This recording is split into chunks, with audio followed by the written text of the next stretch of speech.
to sit in on this? Yeah, you're definitely welcome to. Okay, where can I sit? You can just sit on any of those chairs there. Perfect, thank you.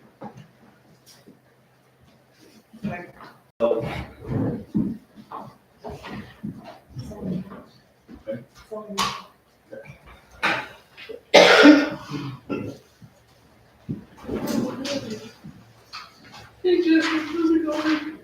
Let's sit down here. Do you want this anything? Do you want this anything? Hey, yeah. Yeah, you do.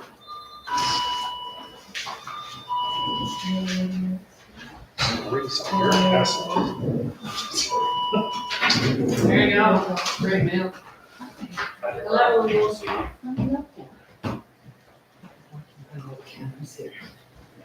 It's almost like.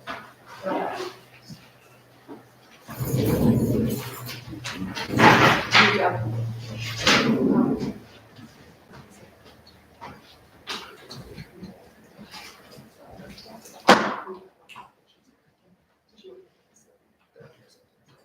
So we can just do that. It sent you a message out of the side. I know. I got the ring to it. Oh, okay.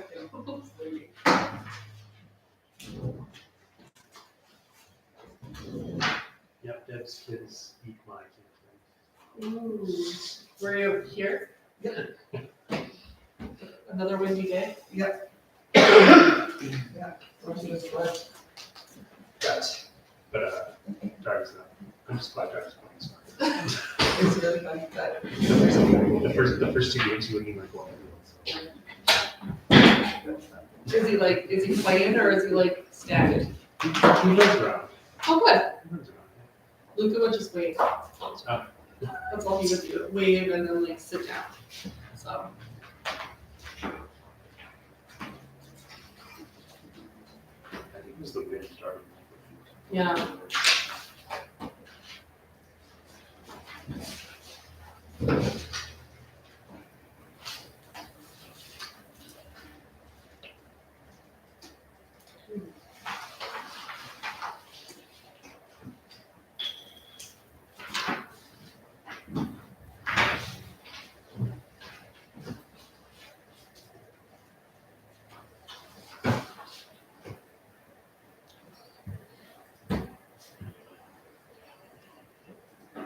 Oh, man.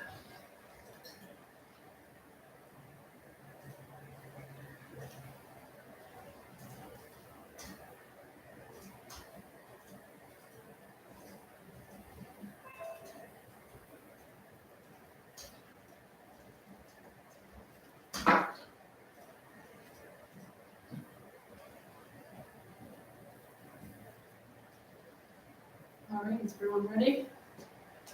Might as well keep it with the tradition of calling the meeting to order early at 6:59. All right, would someone like to make a motion to adopt the minutes from our 10th regular meeting? Sure, I can do that. Great, thank you. I move to adopt the minutes of the 10th regular meeting of May 3rd, 2022. Any discussion? All in favor? That's carried, thank you. And then next we have the minutes from our special meeting. Would somebody like to make that motion, please? I make that motion. I move for the adoption of the special meeting held May 10th, 2022. Great. Any discussion? All in favor? That's carried. So thanks. And then, looking at the agenda, is there anything that anyone wants to pull out of correspondence? If not, can someone make a motion to adopt the agenda as presented? I'll move that. Thank you. But I think Deb, was there an item we wanted to address? Yeah, so, well, there's actually 2 items that I wanted to address. So, one was if we could add to other business, I think that's where it would go. There's been a letter of request from the Highway 3 Community Development for a letter of support, and it's time sensitive, so if we could add that. And then, secondly, I mean, like, just that if while Diana's here, if we could move the development permit approach for the Lethbridge County up closer to the end, so we could have Diana weigh in on it as well. Yeah, absolutely, that was true. That was really. Diane's not here though. She'll be here around 7:30, 7:45. kind of depends. Okay. So when she gets here, we can kind of put those two together, if that works for everybody. Yeah. Great. So with the one, the council warrants, maybe we'll put that for the 20. We'll do that as G, and then we'll move the interim deputy director of emergency management to H, just so that we don't have to go as close. But yeah, okay. Thank you. And I do have a question. Agenda item A, under correspondence, is that something that requires a conversation, or is it changing in districts with the county? Thank you, Madam Mayor. Not really, I mean, it just shows the revised zones coverage that's provided with the Barron's, not having a fire department any longer. Doesn't change very much, for really nothing at all for Colders, no over pretty much the picture you're picking up. Does it absorb most of that? Okay, so it's not a budget indication for us. Wonderful, thanks. All right, so, you move the motion for the. Yeah. Okay, great. Yeah. You got that. Any further discussion? If not, all in favor? Okay, you want me to restate it though? Sure, do you want to restate it? I move the adoption of the agenda circulated, adding highway twinning, it's item G, and moving the latter discussion to when she arrives for the that item, Delegations. the delegation, yes. Great.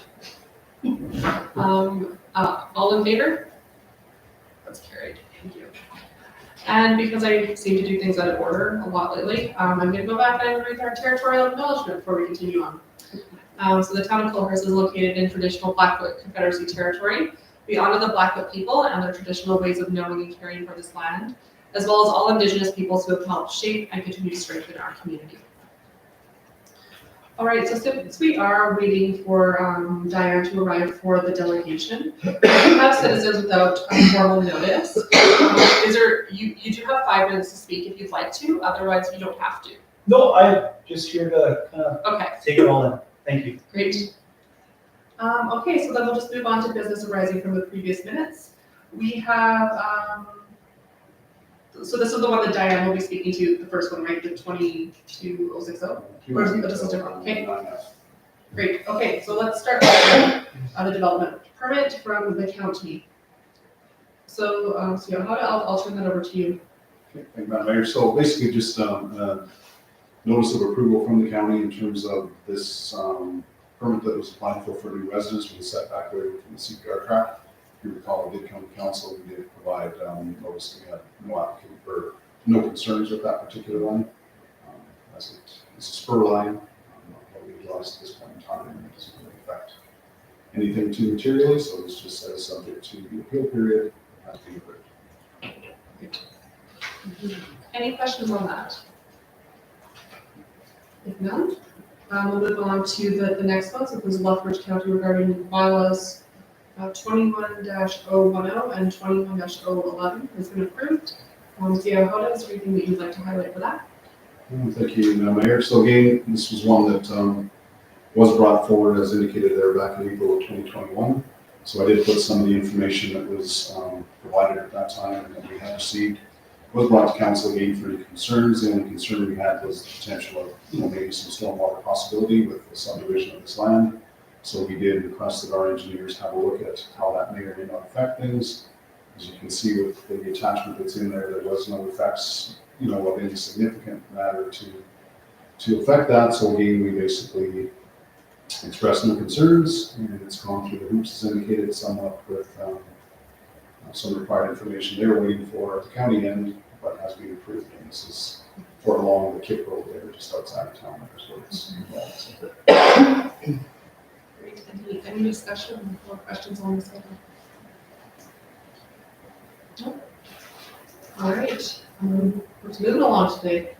So with the bylaw, because this is something that Diane will be speaking to, we're gonna skip over that for now and move on to our committee meeting minutes.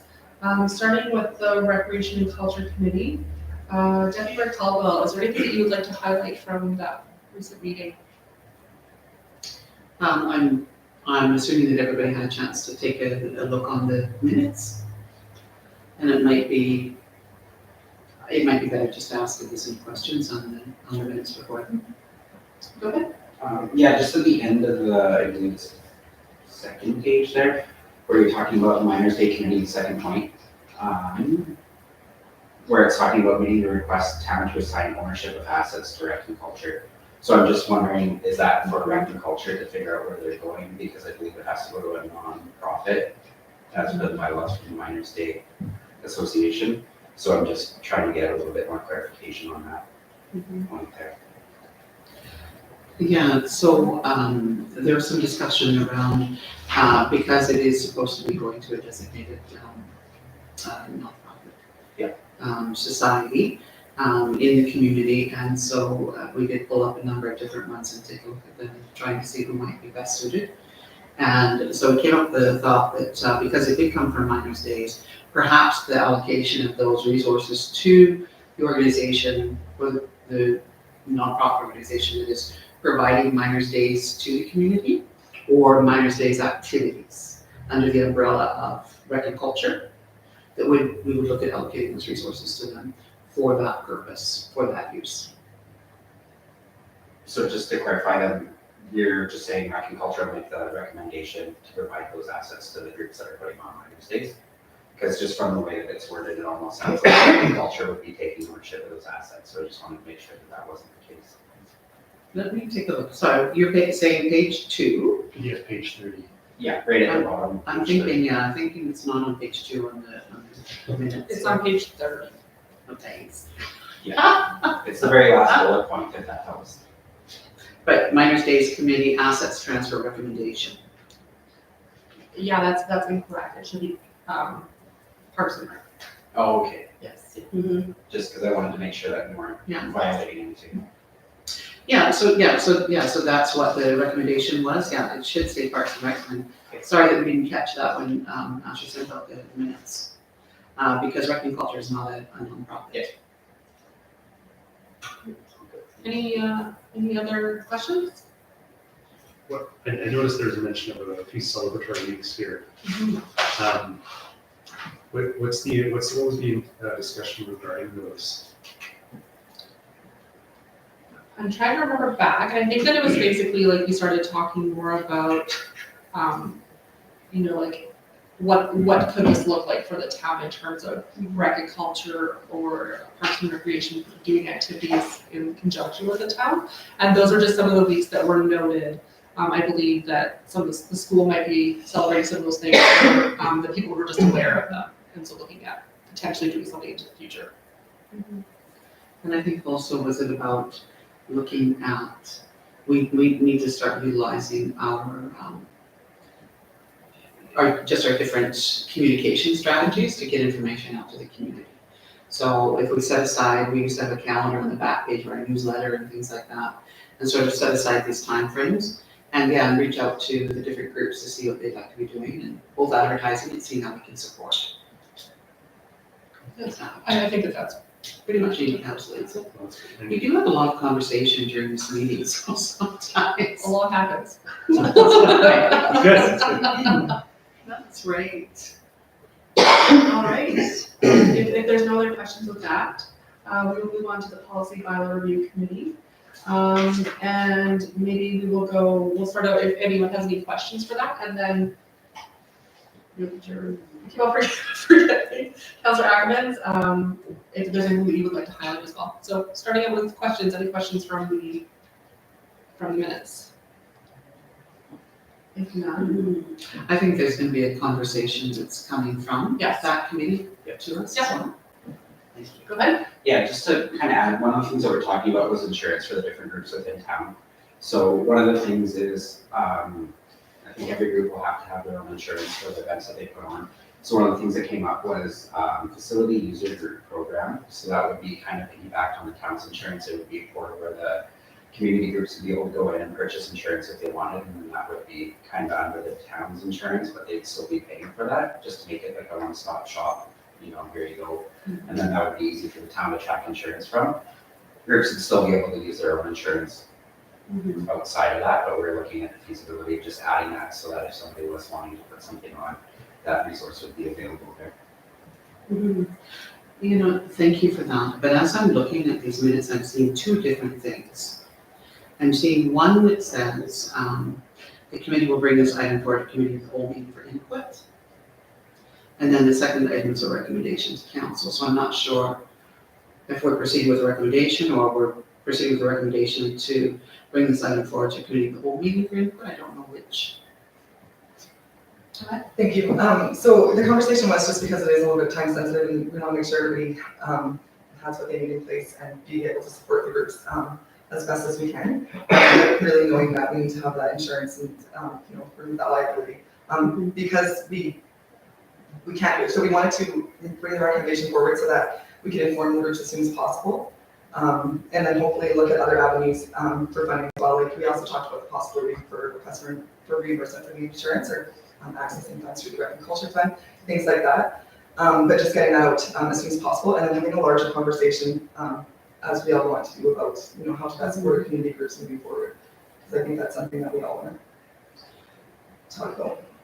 Yeah, so I do have a question on that then. So the recommendation would then be to temporarily provide their own insurance at this point, well, until we have that larger conversation, or? I think we should get CAO Hada to provide some more information because he has the info, but from what it sounds like to me is that we cannot provide information for these, for groups that have their own status. So I know for minor states in the past, minor states has always gotten their own insurance and then submitted it to the town and the town has paid it, but they've had to have their own insurance as a standalone person. And so we need to CYA, we need to remove the liability and need to make sure everything is covered. And so that's where it's coming from.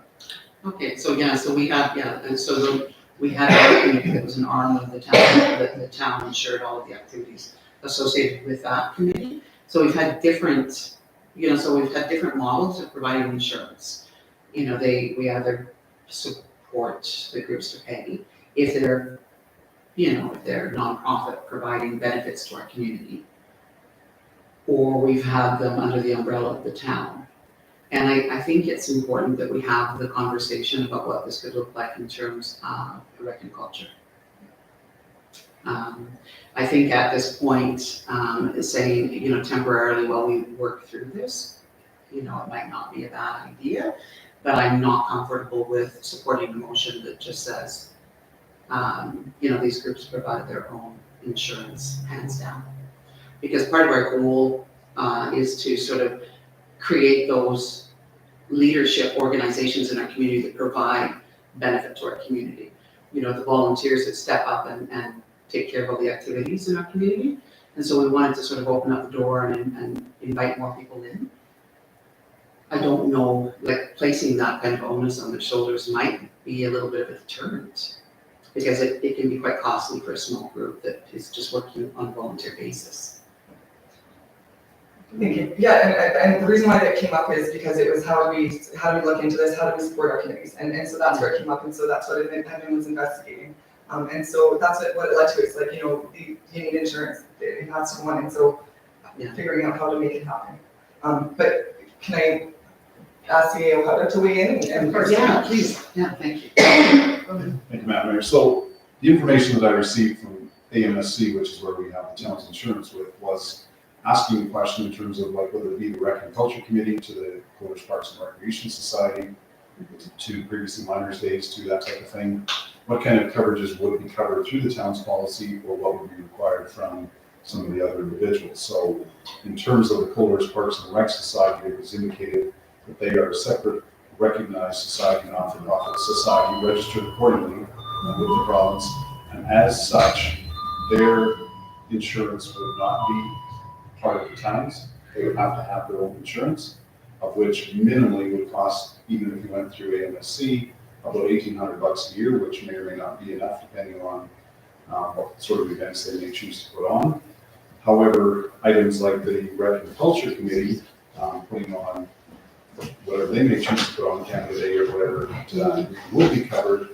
The volunteers and employees and that type of stuff would be covered through the town's insurance and wouldn't need extra over and above, other than certain exclusions already in our policy, such as bouncy castles, rodeos, if you wanted to do rodeos, or there's just a, skydiving piece or something like that, some, the more risky things or whatever, those would still require, that they're excluded, or you could purchase additional insurance for those types of things.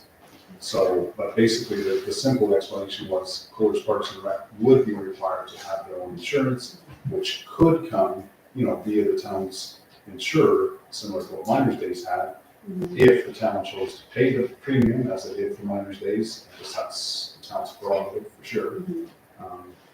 And then anything such as, they just suggested that regardless whether it is town events or Parks and Rec Society or anything like that, that basically if they want to put on the bouncy castles, park parties, those types of things, that those should have their third-party insurance coverage, in which they should name town as an additional insured and provide us proof of that. And in some cases, there was even subrogation waivers from there that you could suggest for certain events as well. And then this other thing that Councilor Ackerman's indicated was the possibility of, for a specific event, that we could have the portal set up with the town that they could apply for insurance for, let's say, Party in the Park, for instance, for that one event via there, they would use it, whatever the case is, and get their insurance for that event. And it's just, as opposed to them going to another insurer at their choice, which they still could. But this would just be the easy way that they could get it from relatively. Thank you for that. I know that when the youth committee had events that had those excluded items, we went to the different places that could provide their insurance, like I think Parker Parties does. Yeah.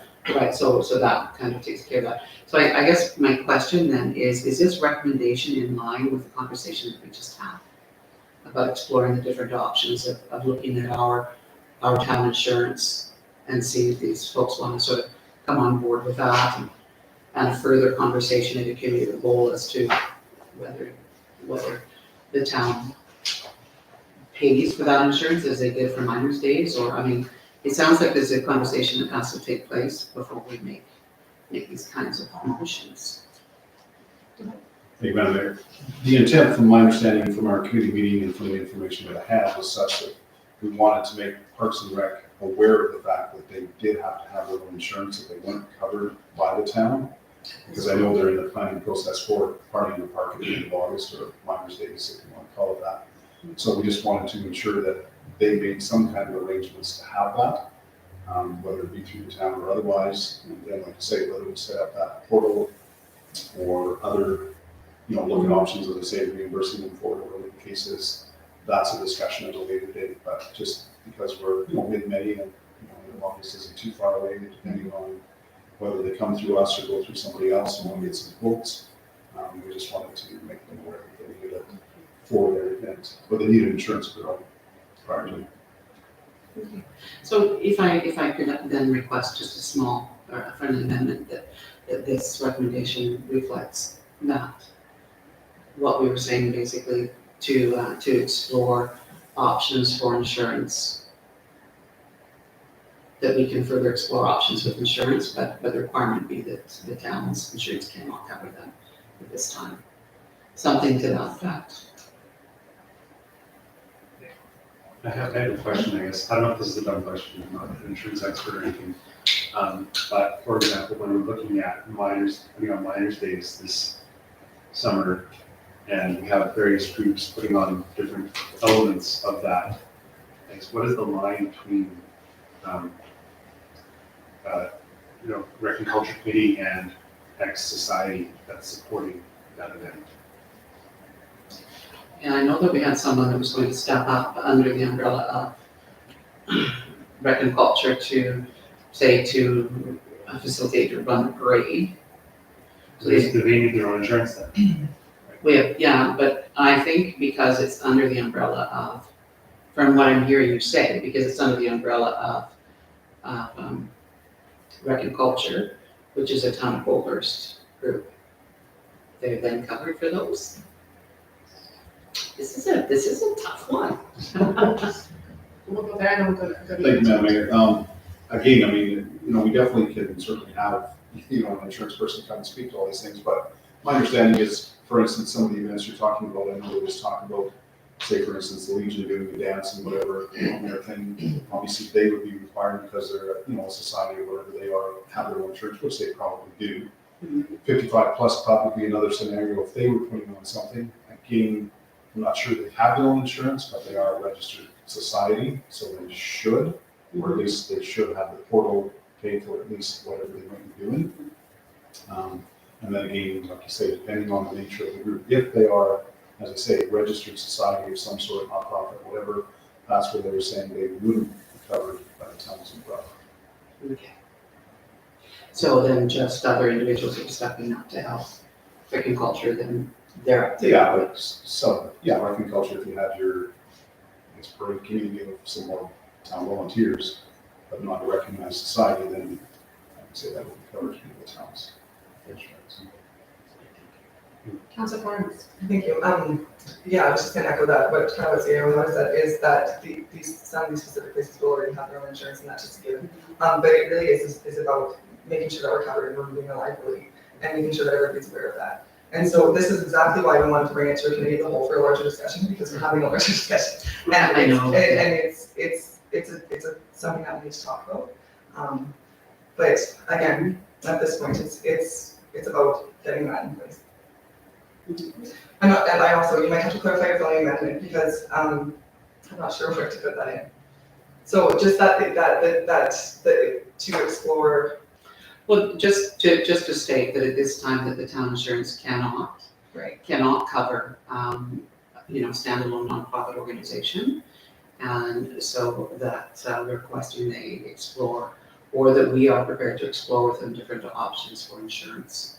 At this time, if we even want to put that in there at this point. I don't think that the way I read that, I don't think that necessarily is reflected in the motion, but I think that that's something that, how to, in hearing the conversation, could reflect in the letter. Because the letter doesn't really indicate either way, if Yeah. that's what So just my concern was going to be that the letter was going to be a reflection of the motion, Okay. right? Yep. And so if we move forward with this motion stating that, that it's a requirement as a standalone nonprofit society that they are required, that they're not covered by town insurance. And just make the motion that they are to explore their own insurance options. Right. And then the letter can state that, when we have this larger conversation, if the town is prepared to work with them on that. Okay? I no longer sit on the board of that society, but I attended a meeting, I remember last month, and they approved a motion to purchase their own insurance. To purchase their own insurance, Yeah, through the urban municipalities. Yeah. That we're talking about this. Yeah. So I don't know if we'll have a moot point at this point, but Well, it's not a moot point because it's not sustainable for them. Yeah. Oh, I can imagine for any small group at that rate, at $1,800 a year, it's not as sustainable. And so we want to sort of get in, we want to get in practice how we're going to support these volunteer groups, to move forward with it. Yeah, so, and I hope that would be something that, even at the Rec and Culture meeting, further gets discussed too, right, as the, committee. So, Deputy Mayor Colville, how would you like to see this updated? So if we say submit a letter to the Culvers Parks and Rec Society,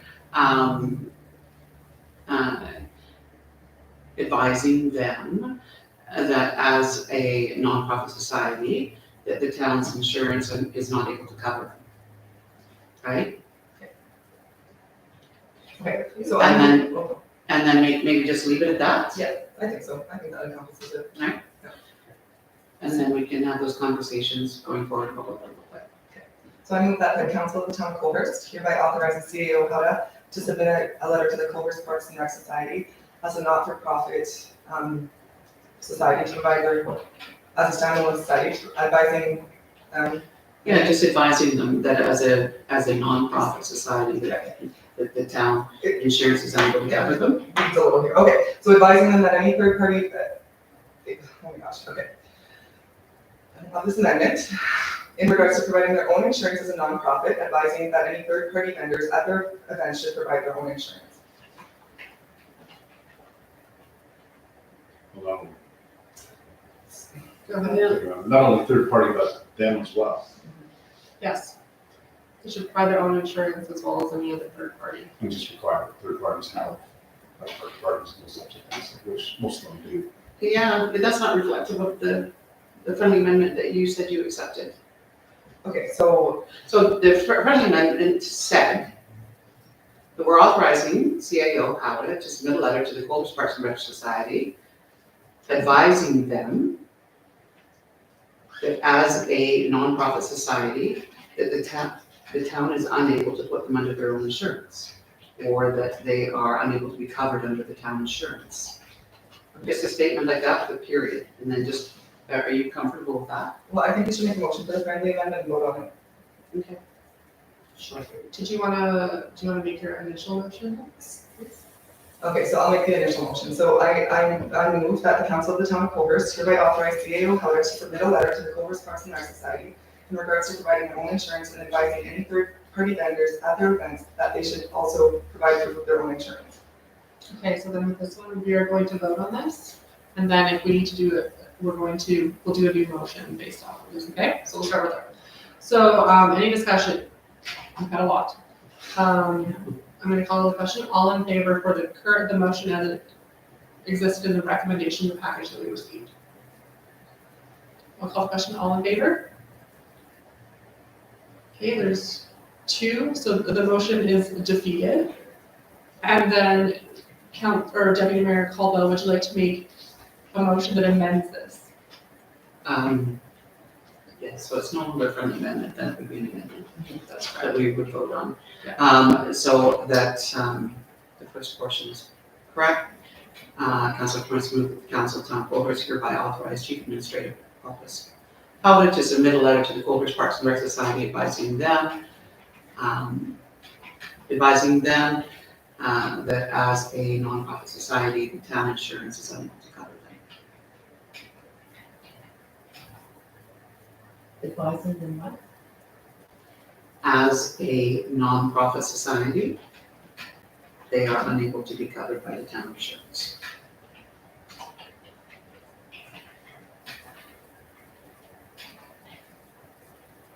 And I would just ask a question to you, if I might, Mayor, to CAO Howard, if that could still be considered amendment, or does it change the structure of the motion too much? Mr. Legislative Guy. Thank you, Madam Mayor. Well, I guess there's a couple ways we could have done it. One, we could have done an amendment to the original one before we voted on the original one, and if the amendment was defeated, then we could have gone back to the original one and defeated it. We chose to go with the original motion and defeated it. Okay. So basically now you're doing a whole new So do motion. yeah. And if you carry or defeat that, then that's what you Okay. do. I prefer this way because it makes it a little bit more clean than doing friendly amendments. I think that with this, at least we can sort it out. So that this is just my preference, I suppose, in terms of doing this. Yeah. Okay, does that reflect? It does. It's nice and simple. Thank you. Okay, any discussion on this motion? I do have a question, for you. With the change to this, we don't have anything about a third-party vendor within there. And if you're okay with that, just leaving it as that. There's a really clear understanding already. Okay. In that, because they have to provide their own insurance, they're going to know about that. Their insurance provider is going to advise them of that. And if, I think. If there's no further discussion, I will call the question. All in favor? That is carried. All right, moving on. Would somebody like to make a motion to accept the committee meeting minutes as presented? I'll make that motion. Great, thank you. I move that the committee meetings presented in the committee minutes presented in this meeting are accepted.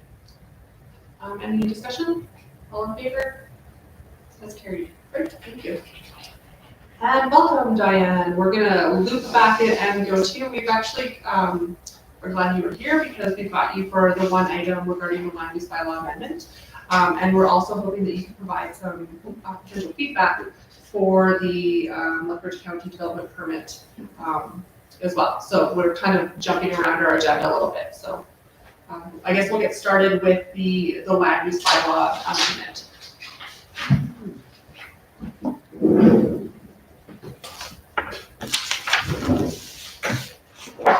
Great, nice to see you all again.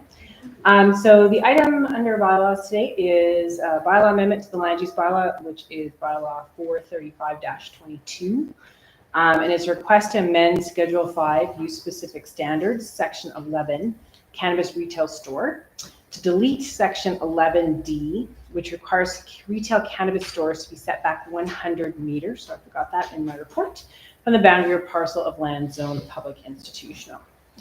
So again, I'm going to just quickly maybe just run through this if anyone hasn't had a chance to read it, but the federal and provincial governments both legislate cannabis use through the Cannabis Act and enact to control and regulate cannabis respectively. Generally, the federal government will regulate all aspects of cannabis production as well as cannabis sites, while the provincial government regulates non-medical sites, licensing, public consumption, safety, and enforcement related to cannabis. So again, in 2018, the government introduced updates to the Alberta Gaming, Liquor, and Cannabis Regulation, and which governs how private cannabis retail stores are operating. This includes details on the licensing requirements for cannabis retails and various aspects of regulation of managing through the AGLC. So again, a quick overview of some main elements. So municipalities may adopt rules for the siting and location of retail stores that sell cannabis, but the licensing and supply of the product or sales by an operator will be the jurisdiction of the province. So very similar to how they deal with liquor stores. So again, the province has a minimum 100-meter setback. It's like a default setback in the regulations to a provincial healthcare facility or the boundary or parcel of land in which the facility is located on, a building containing a school or boundary of a parcel of land in which the facility is located, or the boundary of a parcel of land that is designated school reserve or municipal and/or school reserve under the MGA. So again, those are all direct quotes out of that retail cannabis store handbook. The setback distances may be altered in the municipal land use bylaw. A municipality may go beyond or less than the provincial setbacks. But if you are silent on them in your land use bylaw, the AGLC defaults to those provincial regulations of the 100 meters to those items and uses above. So again, other proposed separation distances are to limit locations near sensitive uses, specifically where children or youth may be present.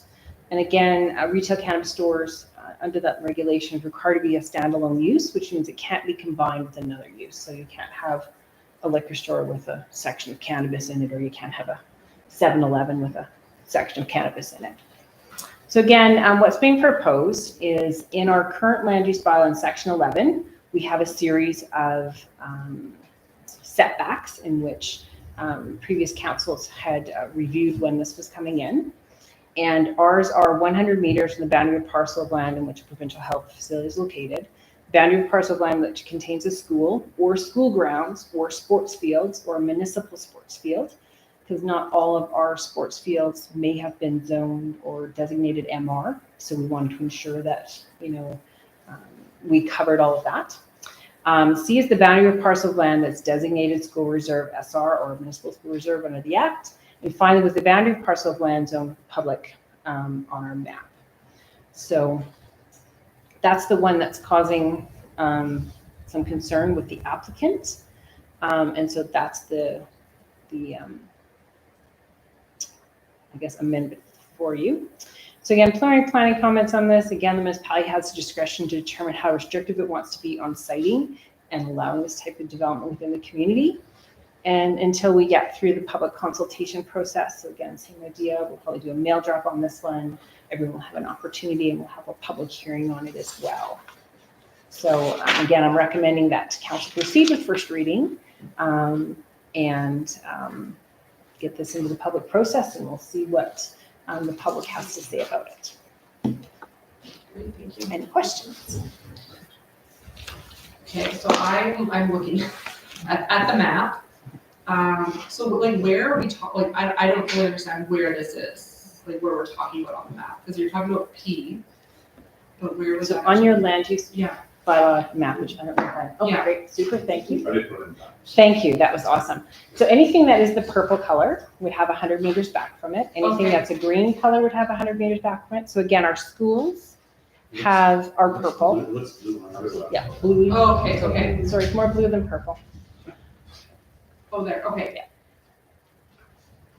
So my guess is I will provide at the public hearing, I didn't have a chance to do that, to do the buffers, but would actually show you what our Okay. current buffer looks like, and then what the buffer would look like if we were to remove that. So again, I have to go through and check, because currently, say for example, our elementary school site, while it's zoned blue Yeah. as public, it actually has an SR designation on it, so we need to go back and just, it was a lot simpler under the time to just say anything blue or green was buffered by that 100 meters. But that would also include the town office and the public workshops and some things like that.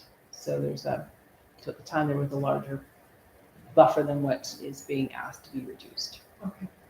Any questions? Councilor Barnes? Yeah, that actually answered my question. So like that's just the title in like the public institutional, like that it just needs to be broken up into two zones and labeled differently for the land use bylaw? No, because what would happen is we would remove that idea that it is anything that would be public that is not, so again, if it's a school or the school sites that are public, it would remove likely the town office. It would probably remove the public workshops, those types of things, or the ones, the public workshops that are again up by ball diamonds. So again, they likely wouldn't meet the 100 meters, so there could have been some overlap. But at the time, it just made more sense to do that. So again, that'll be part of the information that I'll bring in that package so you can see what the difference would be and what might be affected. Because like even in public institutional, seeing those areas, it's like, yeah, like there's a difference between a gas station, right? Or between like the bakery, like right next to the elementary school. Mhm. And because there is a little bit of legwork that'll have to go in there because it was easier to say, let's do everything public institutional, because it just added a few extra places. Now we'll have to go back and double check where we've got those MR and SR designations, because those are the ones that are legislated as well. So for sure they can't do those. The other thing that councils can do, and as I've seen some that make it 150 meters, I've got other ones that go to 50 meters.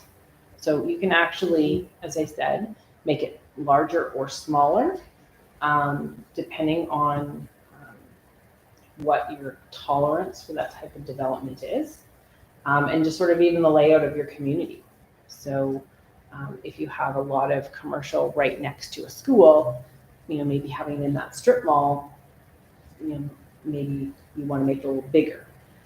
So again, it just depends. We have again, limited commercial within our community. Mhm. And again, whether or not it should be right on Main Street, whether or not it should be more in our industrial areas, it just sort of depends. Go ahead. Thank you. What would this look like? How would it impact our new development if we're bringing sort of the Walkerland on board? We're looking at a commercial zone within there. But there has been some conversation about where we would locate our new school, right? Uh-huh. There's some conversation that might be there. Yeah, and that all depends, again, down the road, right? And I guess it depends on what's the priority of council, whether or not the cannabis store is more important than the school site, right? So, you know what I mean? Like, Interesting council. yeah, it'd be a very interesting conversation. So there are things that those setbacks do push back. We have the same types of setbacks when we come to payday loans and pawn shops. So we only allow them within certain distances of one another, and again, to spread out those types of uses. So same idea, we do have a requirement for these to be 400 meters apart, I believe, which is from the city of Calgary, where you look at that's how far people will walk from one spot to the next. So anything beyond that, they tend not to want to do it. So yeah, this is will be an interesting one. So again, with regards to it, I think it's worthwhile having a discussion about that particular amendment. I would suggest at this point, the only thing that's sort of up for conversation is 11D, because that's the one that we're talking about. So we're not really kind of looking at the full meal deal at this time. Like, we're not really able to make amendments to those other sections. But because we're in that land use bylaw amendment new drafting process, that again is one of those uses you can again gather more information through this process as well as then make amendments at that time. But understanding that this particular amendment is just focused on 11D. Go ahead. Thank you for clarifying that. So, sorry, just, I wanted to clarify further on the AGLC thing though, because that's like a provincial commission. So if you're saying that you can actually like go less than that and choose only like the 15-acre setback? But through a bylaw. Okay. So you're required to do that through public process to set that. You couldn't just have a resolution to remove that. It has to be in your land use bylaw. Any further discussion? All right, so you're recommending that we do the first reading of the bylaw to get it into the public hearing? I will always recommend first reading of the bylaw so that you are, because again, at this point, you don't have any information. Yeah. You're really just accepting it and putting it on the table Mhm. to get that conversation started. So really, as planners, we say never turn down first reading because then you're biased right off the bat. Yeah. So again, got to get it in that process, got to hear all the information from the public and make your decision from that public process. That makes great sense. So with that, I know that like, let's just maybe, we'll just finish off this topic here. So Les, can we go down to some of your bylaws and reports? There we go. So would someone like to make this motion? If not, I will. Good. Okay, so I move that the bylaw number 435-22, land use bylaw amendment, is hereby read for a first time. Any discussion? All in favor? That is carried. Great, thank you. Okay, so now we're gonna flip over to the Lethbridge County development permit number 2022-086. And I'm going to turn this over to the CA to start this conversation. Okay, thank you, Madam Mayor. So basically, as indicated, because of it being in the rural urban fringe district with our municipal development plan with Lethbridge County, they are required, it's listed as a discretionary use agricultural services.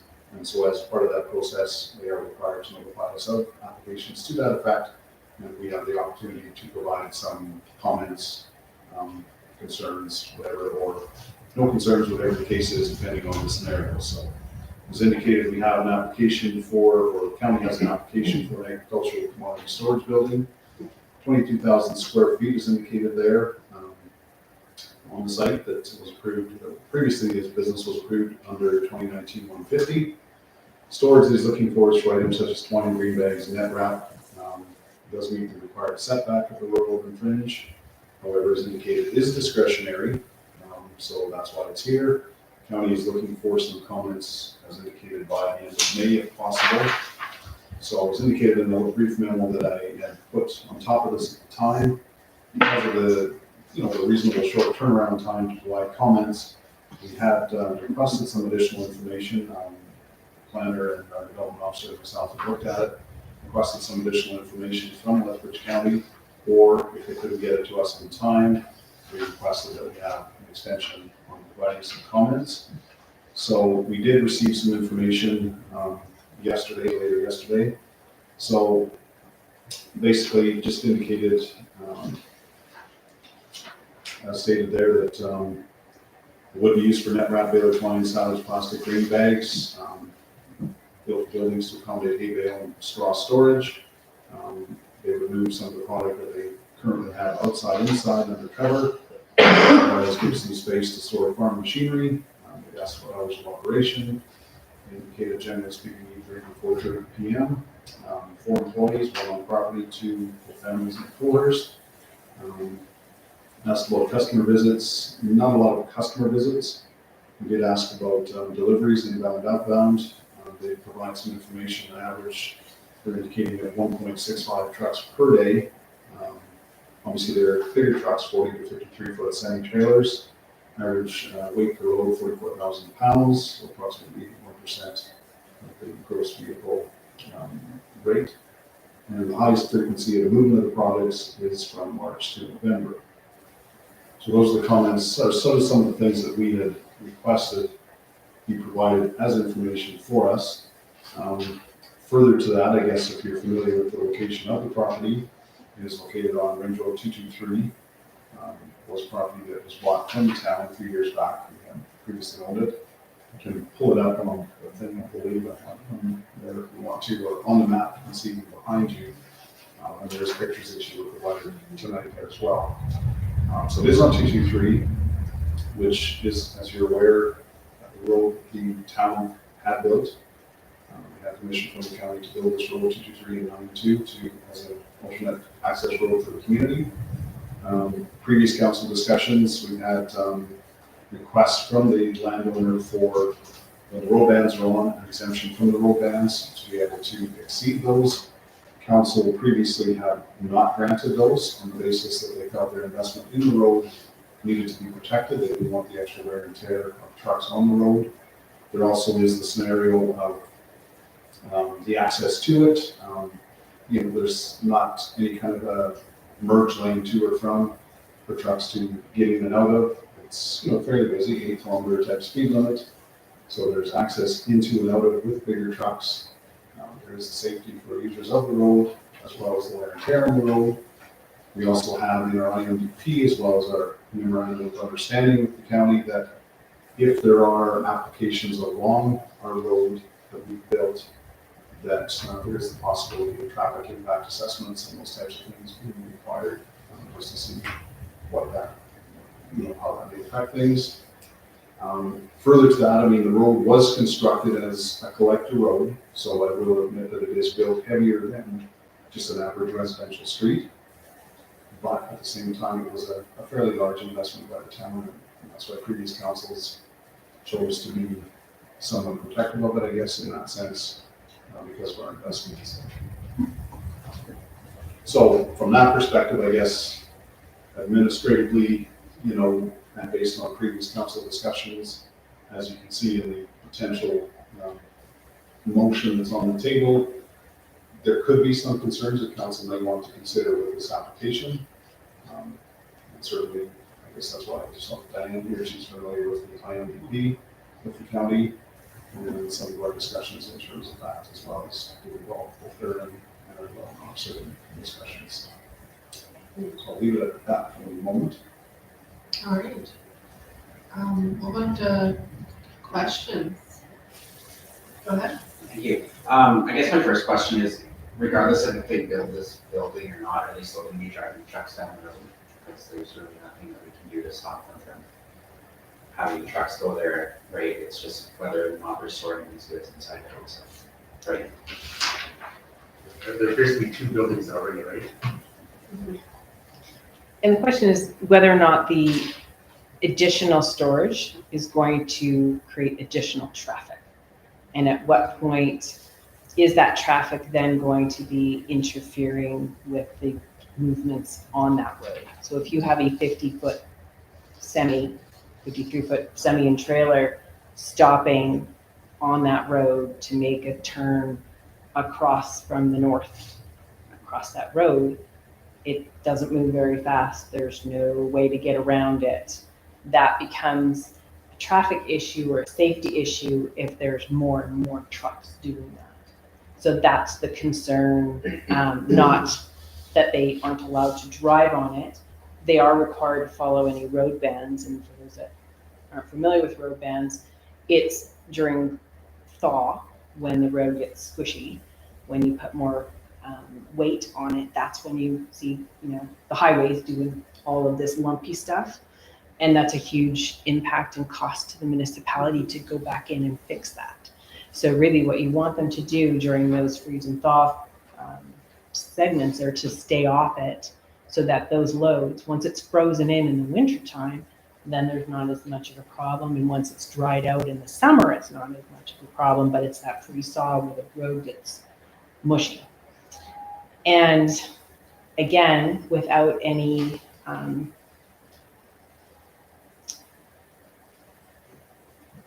assurance through a TIA or anything else, that repair bill would fall to the town of Colehurst if that was to happen. So that's why we've looked at through the IDP and through the memorandum of understanding to understand that when the county, because this property is in the county, but it's accessing 223 inside the town boundary, any of those are at your discretion, because technically then they would have to, if they were doing it on the county portion of 223, we wouldn't have a say on it. So again, anything that has access to our roads, we have a say in what that access is. And at this point, is there, with this new 22,000 square foot building, which is a fairly large facility, a lot of stuff that can go in a 22,000 square foot building. The concern is, is there enough information to ensure that if you say, sure, no problem, and we have a problem down the road, there's no recourse, I guess. So the question is a traffic impacts assessment warranted, so that how many trucks would be that tipping point where they may have to put, slow down lanes or merge lanes, where they've got to do a right turning lane where that truck is going to sit there and the cars can go around it. So if they have to do a big intersectional improvement at that particular location based on the truck traffic, then that should be on the developer's dime, whoever's causing that intensification of use.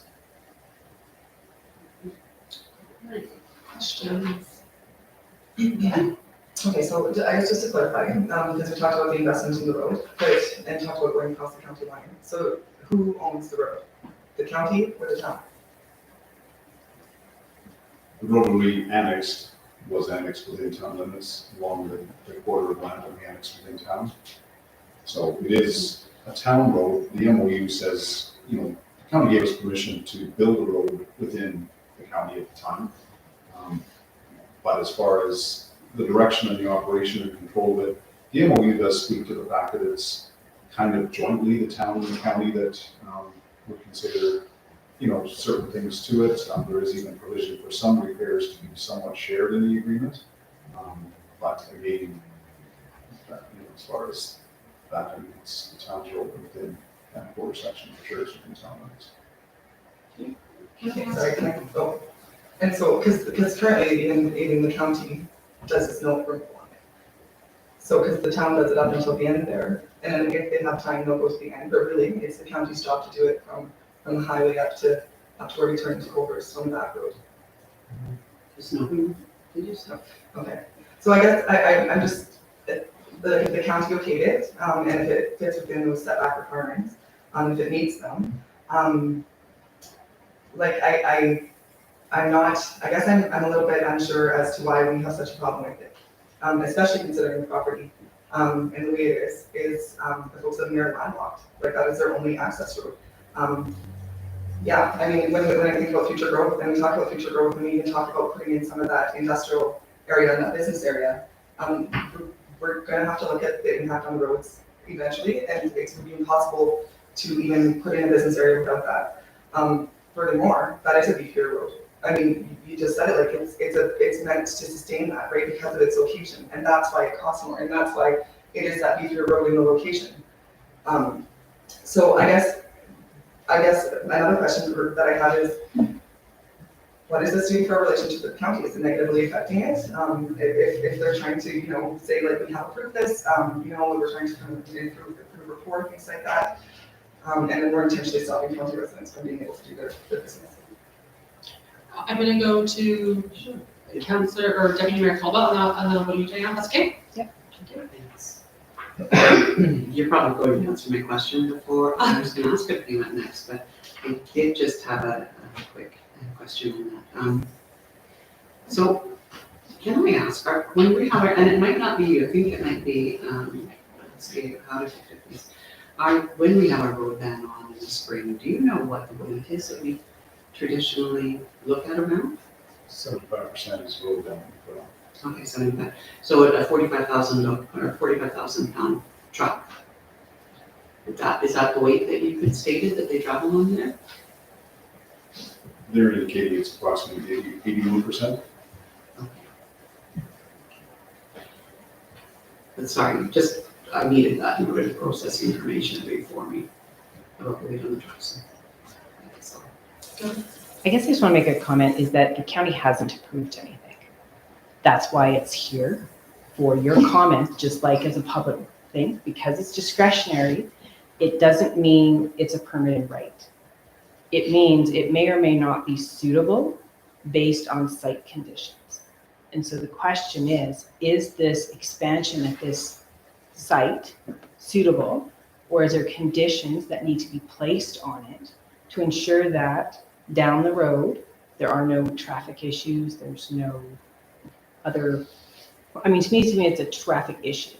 And those trucks turning causes issues for your residents who are looking for a straight shot into Lethbridge and not expecting large semis to be turning where there is no road. It's a private driveway that is perhaps not, it's just a graveled driveway. It's not a full industrial road. It's not signed. It's like someone turning into their farmyard.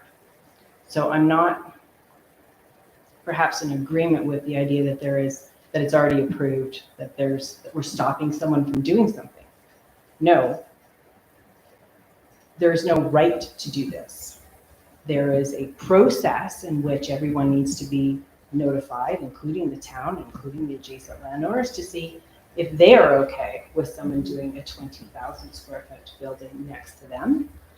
And they're gathering that information, and they are then going to get our comments. They're going to get anything they got from Alberta Transportation.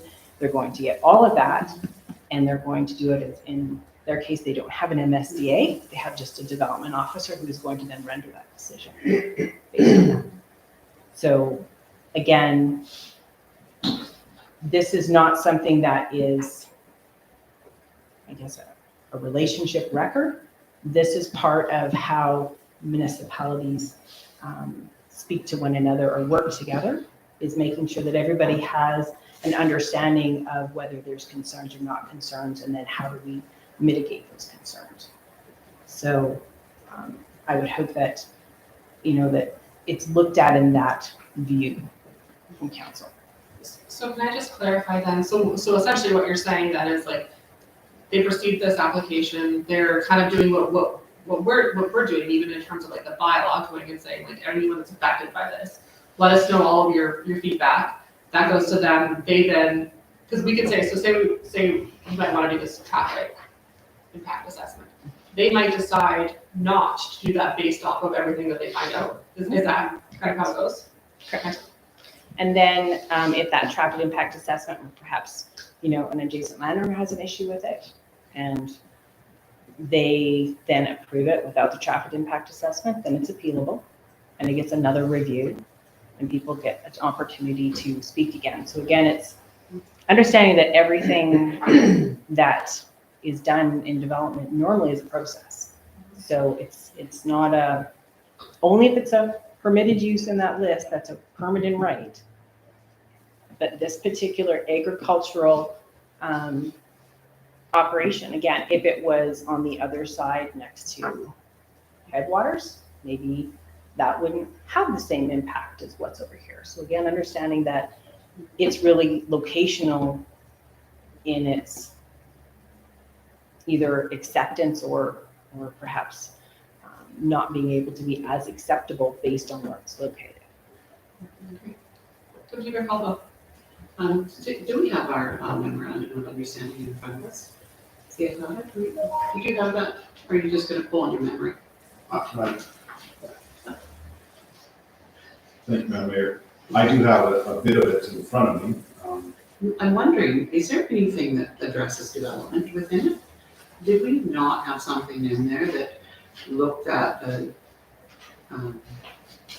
processes for development along that road? And I wonder if that might be the time to sort of, I don't know, beef that up a bit or call it into play. Thank you, Madam Mayor. So basically, there is a clause in here that says the Transportation Access Directive Schedule A will monitor any new access granted to either Range Road 223 or Township Road 92 by the municipality. and both municipalities agreed to joint communications with respect to this MOU. When you go into that transportation access directive, that's where it references the traffic impact assessments prepared by a qualified professional may be required as stipulated in this plan of the area structure plan, subdivision, or development stage, and may be requested by the respective municipality within which jurisdiction it is the approval authority for by Alberta Transportation, and shall be provided at the expense of the developer. Why is that one now, or would we say, I'm not sure, how would we get good information doing one right now? Or is it based on the proposed growth of the business related to this? I think it'd be based on, I'm sorry, Mayor. I believe it would be based on what the proposed expansion would be, based on what's currently there. So it would be current plus what they're proposing, because the expansion isn't there yet. So it'd be part of that. They may also want to look, say, if they have plans in the next 5 years to expand again, then at what point, and is it better to do it sooner than later? And to me, this is the third expansion I think we've seen on this particular parcel. So we know it's moving, which is good. We don't want to stop anybody from doing it, but we also want to make sure that everybody's safe. And, that's why I think part of writing both the intermunicipal development plan, you don't know what's going to be there and how many, all of a sudden if it booms and it has 50 employees, well, then that's going to be a whole other, a bunch more traffic, 100 people coming and going, 200 trips a day, turning down that road. That is not what was anticipated, because we have no other major roads connecting into 223. So again, if this is going to be the start of an industrial park, well, then I think it's important to understand, is that the best location for it? What's the topography? What are the sight lines in that particular one? We know we've got some hills and dips in that particular road. Is there an issue when you're trying to turn a 53-foot semi? And I don't know. I couldn't tell you, but my thoughts are maybe we need that piece of information to have a level of confidence that this is an appropriate location based on the size and scope of what's being proposed. Go ahead, Councilor Butcher. So Dan, something you mentioned about the tipping point, because this is the third building which has been applied for in the last 5 years or so. And those other two applications, do you have any history of how those were like? If I may, Madam Mayor, I believe they again came through the same process. And again, one building, great, 2 buildings, okay. Now we're at the 3rd building. So again, to me, that's perhaps, and this is a large building, this is quite a bit larger than what they currently have out there. So again, I just think that there's a scale that you get to a certain point. And again, my recommendation would be to ask for that traffic impact assessment. But again, the county may not add that as a condition, may not require it. But again, I think it would be a reasonable thing to be asking for, based on the fact that this is connecting to 223 on our side versus on the county side. Would a TLA, would that help us to determine the tipping point on this one? It would, because again, they're going to look and say, well, you're under by this much, and this is the traffic in which you would need to do intersection improvements. Or they would say, no, based on what's currently going on and the sight lines, there is no issue, and there would be an issue at some point. So usually that does, if they're required to do it, they would hopefully, as developers, know that I know I've got these things planned in the future, so I'm going to include all of the potential build out, so I will know when and if I need to do something. I would think that that would encourage an honest conversation of growth. Not to say that we want to stifle growth, but that we want to have an honest conversation about what that would look like. And it might be, sort of turning improvements on that road. It might be, I've seen places where they have sort of the flashing lights when people are coming out onto a road. It could be anything. I don't know, just like you, I don't know. But I would think that that would be a reasonable recommendation. And that's what you're guiding us to. That's the, what? Thank you, Madam Mayor. There's further in the MOU as well. It does say traffic studies may be required at the discretion of municipalities for subdivision or development of the following: more than 6 residential lots proposed, or commercial or industrial development proposals, or when any other proposal may potentially increase traffic. And then further, it talks about what the transportation studies could identify, which we've indicated, from the amount of traffic to the adverse effects on project traffic on road system operations and safety, the responsibility of the developer to provide improvements and timing of the improvements, and anything else that would be necessary. And I don't know if, does our current council know how that came to be, that memorandum of understanding? Like it was a document that was drafted between the county and the town when we were building that road. And so, I mean, the county's signed off on it. Well, it's legislated, from the provincial government to have the intermunicipal development plans. It's legislated, right? Yeah, well, this was, yeah, the intermunicipal development plan was legislated, but this was just an agreement that we all signed off on when we built that road. Because some of it was in our area and some of it was in their area. We had to be an understanding of how do you protect just how many millions of dollars worth of infrastructure and keep our residents safe while they're traveling on the road and all those things. All right, I'm going to request that there is a motion that has been written here. If anyone would like to make this motion or make a version of a motion, and then we can go from there. Go ahead. Can I please request that the vote is recorded?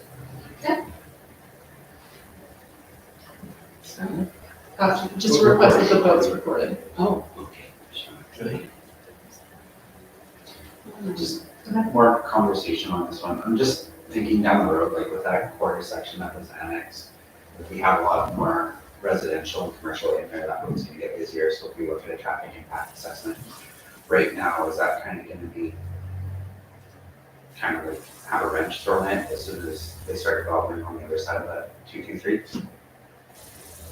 Can you say that again? I'm sorry. Yeah, I'm just thinking like if we do a traffic impact assessment or request a traffic impact assessment for this right now, with that new development being planned for that quarter section, the Walker section there, which is gonna be directly across the road from that, there's gonna be a huge traffic shift there. There's gonna be more residents in town, there's gonna be more businesses in town, more trucks coming through there. So if we look at a traffic impact assessment now, is that kind of the future development just gonna throw a wrench into that plan? Like is there, I don't know exactly. Traffic impact assessments are, there can be many of them. So there will be one coming with the area structure plan that is being proposed based on what they're proposing to do. So each developer is responsible for their impact on the road. So it would be unfair to say, hey, developers of Walker Quarter, you have to decide what this guy's gonna do. And guess what? If he puts in 15 commercial lots over there, industrial lots, well, you've got to factor that in. There's no way to know that. So each person, as they come forward and develop, whether it's subdivision or development, are responsible to accommodate, just like same with their water and stormwater. They also have to accommodate their traffic and how are they dealing with that. Overall, there's a traffic impact assessment when the road was constructed based on a flow. But that also showed these were residential accesses, which would require 2 to 4 trips out of these spots along that road. When you change that from a residential type use to a commercial use, that traffic changes. And so they should be required to determine if that is going to make an impact and at what point that's going to make an impact. If someone was going to buy the piece of land that's for sale south of that and do something different, they are going to have to, unless it's more than residential, because that's what's already been accommodated in the traffic impact assessment for 9.2 and 2.2.3, 9.4, 9.2, 9.2. I live on 9.4. So, you have to be looking at that. So, and it depends. If it's a housing development, it's got a different impact because those are, you're expecting 3 Amazon drivers and your people going in and out to work and taking your kids to soccer.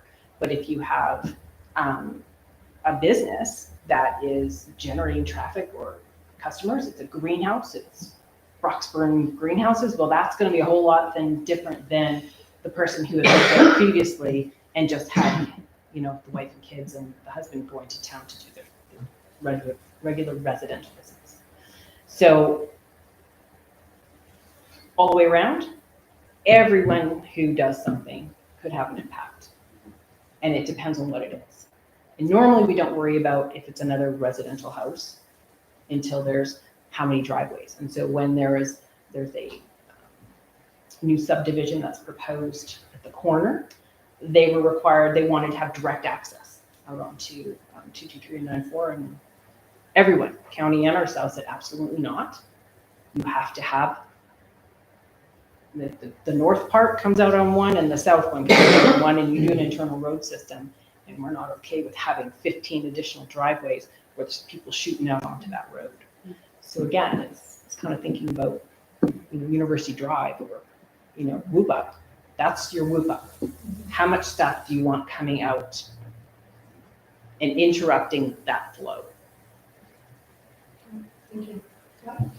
Thank you, Mayor. And again, just for information purposes, as I indicated, we did have an application for the greenhouse, which is right at the end of 22392 there.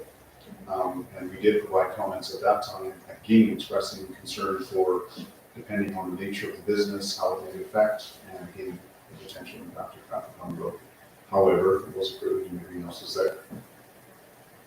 And that was done by that was county as It well. was done similar to this. It Yeah. came, through the county, but came to us for comments. We provided comments, Yeah. went through their process, and still was approved. Go ahead, Councilor Patrick. So just on that process, you're explaining, if we request that this traffic impact assessment is completed, does that information come back to us at some point, or is it just part of the county process from that point on? I would think they provide us a copy of that, because we requested it, and if they choose, as it said, as proposed in the resolution, it says may, so we're just saying that we, have concerns which may require this. If they choose to put that as one of the conditions, then we should be provided a copy of that information. I guess when I look at this too, it's that may require, right? It's not saying that you need to do this. I kind of look at this very much as that feedback component in the sense of this is something that we may be of concern or maybe not. And they get to choose to do whatever they want with it at that point, right? But I guess I think it kind of goes back to what Diane's saying too about our due diligence in terms of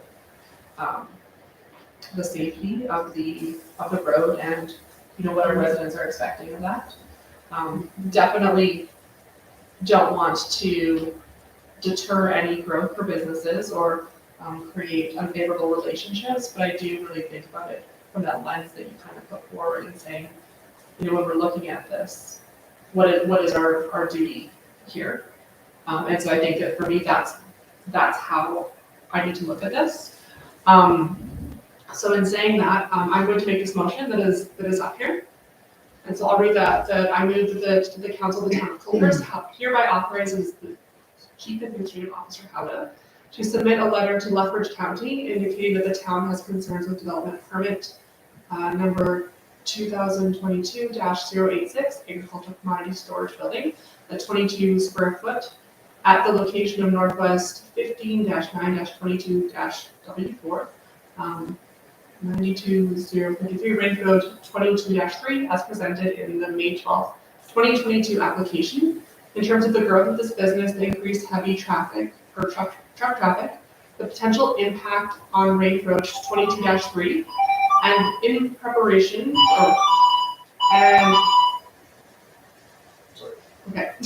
and Township Road 9-2, which may require a traffic impact assessment to be prepared in accordance with section 5.3.4 of the Lethbridge County and Town of Colhurst Intermunicipal Development Plan and the Memorandum of Understanding, Transportation Access Directive, Section 10, between the Lethbridge County and the Town of Colhurst and the overall safety of users of the Southeast Access Collector Road. So I'm going to ask if there's any further discussion. Go ahead, Councillor Ackerman, and we'll go to Councillor Lawrence. Just a couple of quick questions, like, I don't wanna stifle development by any means, but like you said, I just wanna make sure that it's done properly. I'm just curious for personal knowledge, what would be the cost of like a traffic impact assessment? Are we talking hundreds of thousands, or what kind of range are we looking? I mean, you can get them for $10,000, I believe. Just gonna say roughly 10 maybe. 20, 10, I don't know, depends on the scale and scope, right? So, and the company. Councillor Lawrence? Yeah, I just want to say I appreciate the conversation about preserving the roads. I feel that this is only a little piece of that, and a little bit of, bringing past views into this. So, I would like to see this go the other way. So yeah, that's it. Thank you. Councillor Butcher?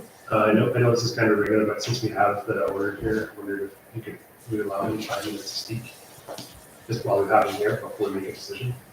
If all of council is okay with that, otherwise, like, I don't think that this is normal. Under the MGA, does that allow us to follow council's agreement? Thank you, Madam Mayor. Again, we have citizens without formal notice, of which Mhm. we would not be considered a citizen. Okay. And it's not recognized as a delegation, so. Okay. And obviously, he will have a chance at the public hearing process, when that happens, regardless of what comments we put, there will be a public hearing process. Okay. So I'm hearing no. Our And hands they're always tied by rules. I guess this motion is on the table. But isn't that possible that I could make a motion to add him as a delegation to the agenda? And then we've already approved the agenda as circulated and amended. Move that we amend the agenda, move that we amend the motion to approve the agenda. Like, I don't see why get caught up in red tape here, just let someone talk for me. Okay. As the chair of this meeting, I will allow you to do that. And you can make that motion and we'll see if it carries. So, Okay, go for it. I move that we amend the agenda to add Michael Schutten to, as a citizen, or not as a citizen, but as a delegation, present to council for 5 minutes. Great. Any discussion? I'm gonna call the question. All in favor? And you're still risk averse. We're doing things a little differently today. So at this point, the motion is still on the other motion is still on the table. However, you are welcome to come and speak to us for 5 minutes. Sure. And then we will debate the motion and vote on that. All right? Thank you, and sorry for being the one-off here. So just a couple of things that I've learned and have appreciated of, this is why I come to the meeting, just to kind of understand everyone's point of view. Diane, thank you for your piece. I guess just a couple of things. In regards to the relationship with the County of Lethbridge's residents who own properties along 223, I believe there are 5 businesses already operating fully on 223. All of them have more traffic than our business combined per day. And I just wanted that to be, I guess, knowledgeable for everybody else in case we don't have that information. And I just hope that there's enough research that is going to be done prior to making this decision by the council. And I would really point back to the construction of 223 and how it was constructed, and 92. It was constructed to, as CEO Hauda referenced, collector road standards. And as Diane had mentioned, and I'm sorry, I'm sorry, Ms. Horvath, however we were to address you, I'm sorry. The road in the spring during the freeze and thaw, I think you'd mentioned that the road can get squishy. By all standards, I guess that's an accurate representation. However, that's why we have road bans. That's why we have the 75% road ban that the town, I believe, is to follow county standards when setting that road ban, which they've done. And so when a road is built to standard, and actually above standard, and the road bans are followed, then I'm not sure why we have the question in terms of maintaining the integrity of the road. CEO Howda had mentioned that we had applied for landlocked restrictions in the past, we were denied, and so we were forced to follow through with the road ban restrictions, thus not to jeopardize the structure of that road. In terms of the safety, I've got 3 kids, my wife, we all travel that road, my employees travel the road from the town. I'm all for safety, 100%. I would just like to note that from a percentage of use on that road versus the number of drivers that the Colehurst residents use and the number of other businesses use along there, we would be a fraction of that. And so as long as that's being considered, that there's long-standing businesses on that road already that the county has operated under with alongside the town, I just hope that those things are considered as well. That's it. That's all I have. Any questions that I could help with?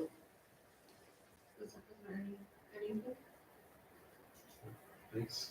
Thank you. Thank you so much. I really appreciate it. Yeah, no problem. Do I leave or stay or? You can stay if you like. Okay, but if I leave, that's okay too? Yeah, you can That's do that okay. as well. Thank you so much. I Either or, appreciate it. it's up to you. Okay. Thank you for Take that. care. Yep. Okay, so we still have, the motion still stands, that I did before, it has been requested that this is recorded. We have heard now from the applicant, and, so any further discussion? I guess, sorry, when Mr. Schutten was mentioning the additional traffic from the other businesses that you were mentioning mostly residential, but was this other businesses already accounted for, I suppose? Is that the question? The size and scope of those businesses are slightly different than what's being proposed. As well, the other thing to keep in mind is that those other businesses all take access off the county portion of the road. And unfortunately, or fortunately, during the last annexation, Lethbridge County required that we take that portion of 223 so that we would be responsible for it. Same with 51st. So there was a lot of road involved in the last annexation. And unfortunately, if he was taking access directly onto 223 on the county side, we again are not the approving authority to access to our roads. So the same idea is that everyone, even within the town of Colehurst, does not have guaranteed access to a road. If we need to take somebody's driveway out to do whatever, then that's part of it. Same with Alberta Transportation, you have not access to the highway. So unfortunately, or fortunately, I mean, depending on how you look at it, that access comes out under the jurisdiction of the town. So whether or not the county has taken that into consideration on other applications, they can or they can't. Again, it's their prerogative to do it or not do it. But I think registering concern and saying, hey, is this the one that tips? I don't know. I think because as CEO had mentioned, we gave the same comments for the greenhouse that was coming out onto 223 on the county side. They chose not to do it. Again, they may say, hey, this is really your section of the road. Under this circumstance, we may make you do it based on the size and scope of what's being proposed. So I don't see any of the other businesses having a 22,000 square foot facility plus 2 additional buildings. So I felt it was a little apples and oranges myself. But. Can I ask a question on this?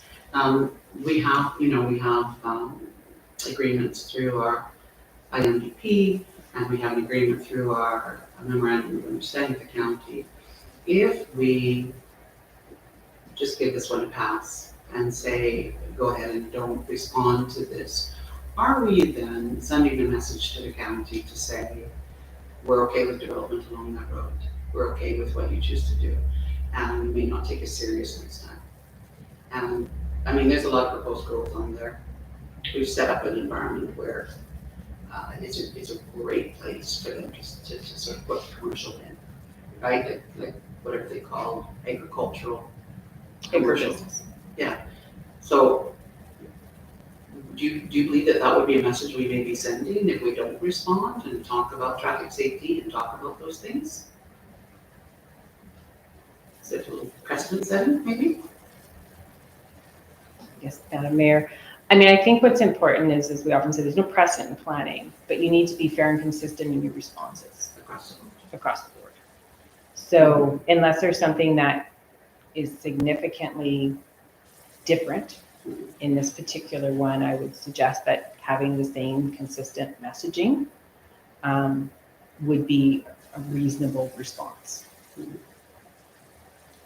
Thank you, Madam. Just further to that, in terms of the greenhouse application, we did not request a TIA at that time. We just said that we were concerned about the potential growth of the business and potential impact on the road. And again, because of the nature of the business, the nature of the trucks that were providing the services, as John Brown indicated, it was looked at somewhat differently. I guess the other comment I just wanted to make too was in terms of the landlocked permit that he applied for and has been turned down in the past. We had also requested or suggested to the county that they provide an exemption to go north as opposed to south on 223 and 92, because it was less traffic on 223 and hit a stretch of county road that is not in good shape. And their comment was that basically they have a 50% year-round road ban on that, and therefore they're trying, the reason they have that is to preserve a bad road longer, and so they didn't like that idea at all either. So They refused a waiver to allow them to drive on the county to road go north. from a county business. Just further, I mean, there's. Go ahead. Thank you. There's been lots of discussion on this. Would you be, CEO, how would you be able to just summarize the notes for the additional information just one more time before we vote on this motion? There's been so much discussion, I just want to make sure everything's kind of clear in my head. Thank you, Madam Mayor. And I do apologize in the sense that we would have had probably some of this for you, but because we were waiting to see if we received comments and they came quickly, that's why we didn't have all this put together at that time, depending on what the nature were. But the basic, I guess, comments as indicated, I think the key things are in terms of the intermunicipal development plan and in terms of the memorandum of understanding that we have with the county. And basically as indicated in there, I'll just go over sections again somewhat. So in the memorandum of understanding, it does refer to the Transportation Access Directive to monitoring new access granted to either 223 or 92. And further to that, it does stipulate, as indicated in there, that traffic studies may be required at the discretion of municipalities for subdivisions or developments of more than 6 residential lots or commercial or industrial development, or when you propose to make potential increased traffic. And then further to that traffic directive that was referred to, which is part of the MOU as well, it does say traffic impact assessments prepared by a professional, qualified professional may be required, as stipulated in a area structure plan, subdivision, or development stage, and may be requested by the respective municipality within which jurisdiction is the approval authority, or by another transportation, and shall be provided at the expense of the developer. So those are, I think, the key points from the agreements that we have. The other part, I guess, in the MOU, it does reference that there is some cost sharing for asphalt repairs, but it's a 70-30 split to be determined. And there, crack sealing, somewhat 70-30 split. There is some potential to help with snow maintenance. And it does say that the town will have authority over the maintenance and level of service as outlined in Schedule A. And town and county have mutual authority over access to the road, approval of speed limits, road bans, that type of stuff. I think you mentioned the impact on how many additional trucks and things like that. Would you be able to just comment on that quickly again? That was the, thank you, Madam Mayor. Yeah, the information that the landowner man provided was that, he's saying total combined deliveries inbound and outbound would average 1.65 trucks per day. Doesn't clarify what type of truck. What does say trucks will be 40-foot to 53-foot semi-trailers with an average weight load of 44,000 pounds or 81% capacity. Large trucks.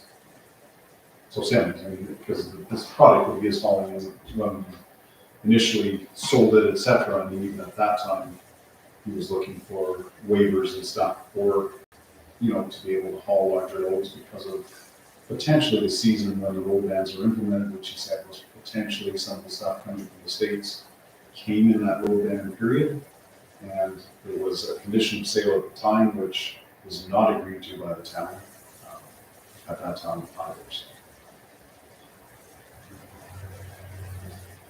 I think for myself, the hard part about this, it kind of goes back to what we talked about before in a sense of this decision without a lot of information and it being given to us right here with the expectation to make a decision. But based on their time frame, like they need this right away, I'm assuming, right? Like we don't really have It's an time. extension, so. Yeah. And I think that's the hard part because we've got the citizen, the person who's put this forward. You don't want to stifle them in any way, but also again, knowing the duty of what we need to do. And I guess that this is just part of the process of like you talked about, we need to be consistent with this across the board. But also I know one of the things that we've talked about is how do we help enable people too, right? And I know that this is not our permit. We're just providing feedback, but I think that that's something that we've talked a lot about, whether it's enabling volunteers or it's enabling our community to access things or things like that. And so that's where I'm just really struggling with this, is that it's like there's a lot of stuff kind of being thrown at us about like even like you just had to kind of get that clarified again in terms of like what are the different things. So yeah, I guess that really nothing to say beyond that. And like, does anyone else have any other comments or things before we go ahead? Sorry, and if I can, Madam Mayor, just to clarify, and again, that's sometimes the issue, is that the province wants these moving. You have 40 days from the date it hits the desk in the county to get it all together, gather as much information, circulate it out to people, give them time to respond back so you can get it all done. So unfortunately, these kinds of things do come very quickly. There's not like you can look at this for several council meetings, unfortunately. And sometimes that information does come at the last minute because that's when we receive it. And it is difficult to make those kinds of decisions and weigh it all out. Again, as you mentioned, this isn't your permit, this is the town's permit. And you need to, I think, look at this as how does it impact, does it or does it not impact the town and its infrastructure? That's really the basic question you have to answer. And if you say, I don't know, then do we need more information? To say it doesn't do it. Because I mean, that's the difficult part for me. I can't tell you if it doesn't or it doesn't, does or doesn't. I don't know, I'm not the traffic engineer, but I'm just saying it could. And are you willing, and again, a lot of development and engineering and all, it's about risk. How do you weigh that risk? Are you willing to risk saying yes or not getting that information and taking whatever impact that might have? Or is this one where you're going, I'm not willing to take that risk. I need that piece of information or that certainty to be able to move forward with a good decision. So I often say enabling, and again, this is my own personal thing. I hate this idea of red tape reduction because there's processes that you have to go through. And by tossing out all the rules, that doesn't enable anyone. It actually sometimes makes it worse because somewhere down the road, all the stuff that's been put off is going to come back and catch you. So at what point are you willing to say, so maybe in the first one, the council of the day said, yeah, I'm willing to risk one. I'm willing to risk two. And your question is down in front of you because you're a different council. Are you willing to risk three? That's great comment. Thank you. Go ahead. Thank you, Madam Mayor. In the sense of information-wise or whatever, I mean, as indicated there, they're looking for a response by May 26th, or in one sense, it's at 27th. So just for information-wise, next Tuesday will be a budget special meeting. We could potentially, postpone this decision to there, and we could, copy some of this information for you so you can read it at your leisure a little bit. Some of those clips or excerpts that, that we talked about tonight, if that would help. For myself at this point, I think that like, we've heard it, but I think that just in terms of, again, this is a larger conversation, right? Just about, I think about how we go about doing our business in a lot of ways. In a sense that I feel like it's great to have these discussions, but it's also great to have the information before the discussions. And that's all I'm referring to. So I don't think that at this point I require anything else, unless others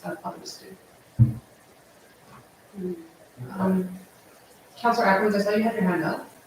Yeah, I'm just thinking it would be nice to have the information like ahead of time, but I think, like you mentioned, we kind of heard the majority of it. We've had a pretty good discussion on it, so. Well, then if there's nothing else, I am going to call the question if everybody's ready. So, again, I'm not going to restate the motion because it is very long. But I'm going to call all in favor. Great, and opposed. And to record that vote, please. The motion is carried. Thank you. Thank you very much for all of your input tonight. That was fantastic. It's been tough planning. It's always great when you're here.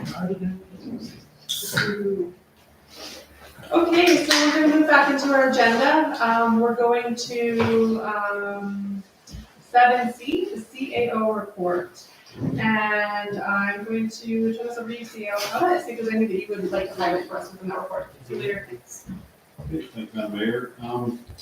Not a whole lot to highlight. I guess the only highlight one I would put in there would be the July and August 2022 council meetings. As indicated, we generally have one a month in those months, just to allow for some summer break. The other thing I guess just to mention was the road ban is now off.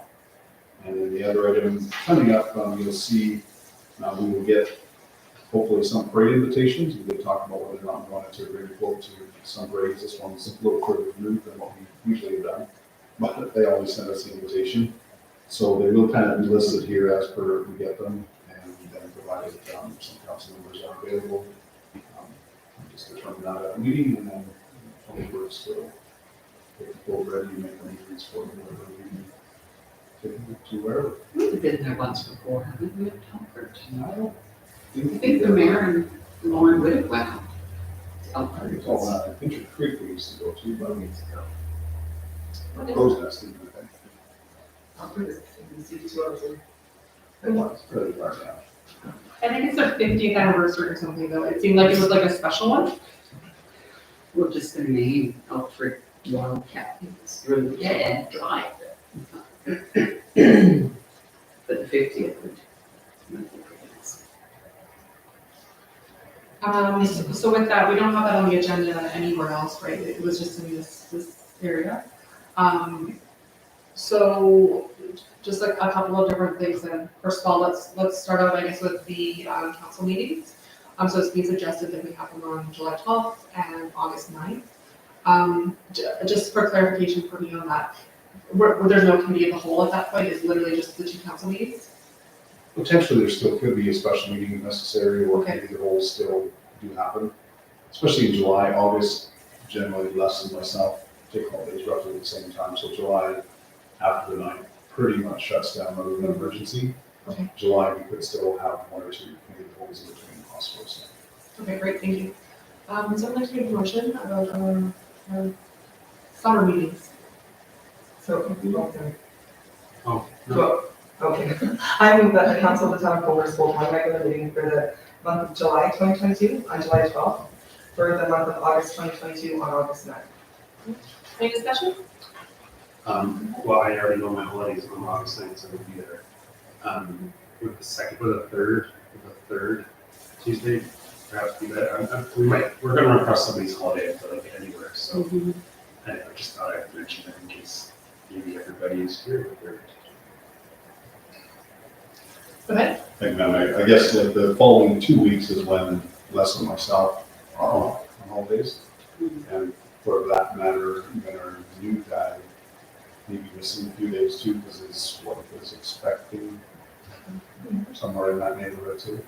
Hopefully before, probably before. But Well, that answers my question. There you go, you're gonna miss the meeting, have a good time. So we'll call the question, all in favor? That's carried, thank you. Go ahead, Councilor Florence. Thank you. Can I ask a question, just another question about the report? Yeah. I just had a question about the area structure plan concept meeting. I guess, I had a little bit of concern for council to be involved in that concept plan. Like I get that it's, kind of like the operational stuff and not getting to the nitpicking, but, just even what we went through with stormwater and stuff and, how it is operational, but yet it's gonna be much, much more. I think it would be cool if that kind of, that visioning could be brought into those meetings and, be more of a part of it. So I just wanted to bring that up as a discussion point. Thank you, Madam Mayor. And certainly council will be heavily involved. I mean, this is just to get some of the, I guess, some of the weeds out of the way, if you want to call it, I guess, in terms of, you know, what they were proposing for stormwater, how that may or may not even work with our system the way it is, their road structure, a little bit in some previous discussions that have been held with you. It's going to be key to, you know, land use plan and that type of stuff. So, but definitely from, you know, once the proposal is, it's still a draft that comes to council, and you can still, you know, have whatever input you want in that. It's still subject to our engineer's review, once council has a finalized design on it. So it's just to be meeting, you know, half a dozen times prior to getting some sort of draft. These were pretty preliminary discussions. So. Can I ask, would it be helpful then to sort of identify when you're reporting on this, just to sort of identify when it says a few changes were discussed and suggested, maybe it's something that's operational changes or public works changes, or something to that effect, infrastructure, hookup changes, something that kind of identifies that it is outside of the purview, right? Yeah, and I mean, nothing's outside of necessarily council's, you know, purview. I'm certainly not saying that. I mean, because this is, you know, this is a major, you know, major area structure plan for a, you know, large parcel of land, which hopefully will be, you know, developed in phases, because I don't suspect somebody's going to plan to develop the whole thing. So it's just to get it to that point. And like I say, really what we look at is the stormwater capabilities, sort of the road connections a little bit in terms of some of their stuff. A little bit of where potential commercial has been talked about, where sort of multi-unit type housing, that kind of stuff. So, which again can be totally changed once it comes to the council table. It's still draft. It's kind of there. So just to reassure you that you'll still have ultimate say in what happens, because it has to be approved with the council. That's good, because Montinaville needs to have pink light posts. I'll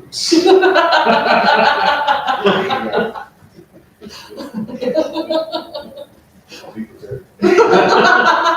Soft feet, okay. I think we need like a Lindsay lane or something, I don't know, we'll build a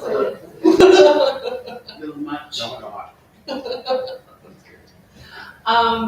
In terms of the parade invitation, I just have a question, unless you have any more questions. Nope, I'm good. That's good, okay. Well, I do think. Oh, yeah, absolutely. So during that, on our conversation there, when is that gonna be coming forward? So it says that, you know, you sort of made some of these suggestions prior to bringing the draft area structure plan to council for review. When do we get to look at it? I'm hoping based on our discussions within the next month. Oh, wonderful. I mean, that was the plan originally. I mean, that first time I probably reported to you that they were supposed to have stuff done probably a month earlier than even this meeting was. It was about a month later than it was supposed to be due to, I guess, whatever reasons that they're in. So they're still talking, hopefully within, I'd say within a month, that there will be something to come and address council is. Oh, that's gonna be so exciting. Thank you. Great, thank you. So just a question about the parade invitation. Do we get quite a few of them? Like, I don't know what the scope is usually looking like with this. Thank you, Madam Mayor. Generally, you know, pre-COVID, we used to get like, well, Monarch used to be the first one. It was almost like Mother's Day, so I don't know if they've done one or not in the past, but usually we'd get like Coaldale, Picture Butte, Nobleford, the city, sometimes Sterling, So basically the surrounding Okay. communities mostly.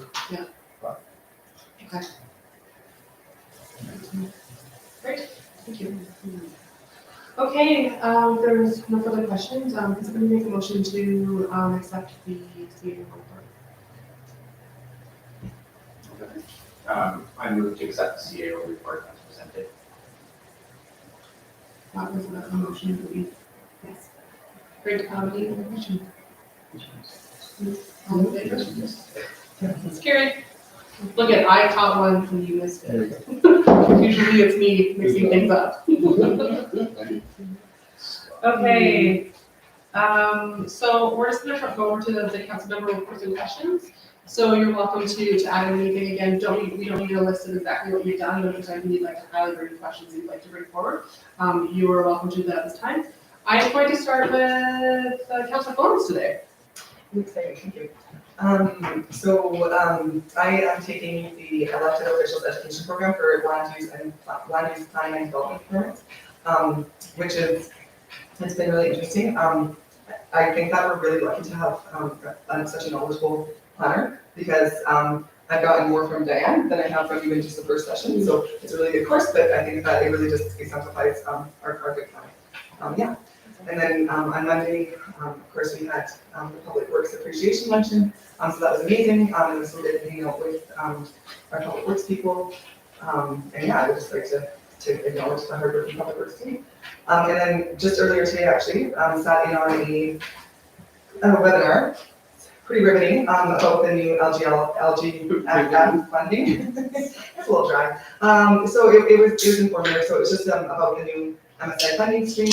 And similar to my last comment, I think actually we kind of already knew that information based on what our CAO was telling us, but it was good to have that reiterated.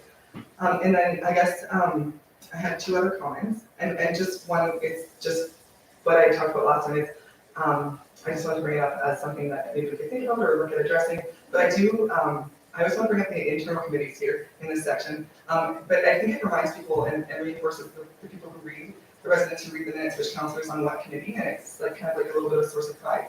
So I thought maybe at one point can we look at listing the internal committees under this section as well, even though we do talk about it additionally. And then Councillor Poitras, I was hoping, based on your email today, that you would speak a little bit more about that thing that you brought up. I will. Okay, thank you. That's it. Great, thank you. Councilor Poetry, let's just go to you then. Well, there's two things. Okay. I don't know if that's talking about both, I'm gonna bring both of them up. The visioning session for the high school or middle school, whatever it's gonna be, has been scheduled for June 20th. And there's a couple other dates too, I think the 23rd, and it's three or 4 days, so. 20th, the 22nd, and the 27th. So the 20th will be in person, 22nd will be virtual, and the 27th will be virtual until evening. Good portion of the day, most of the morning. And I'm assuming we will get invitations to this? I presume we will. Okay, go ahead. Thank you, Madam Mayor. I did receive an email today in regards to that, but it was addressed strictly to CAOs.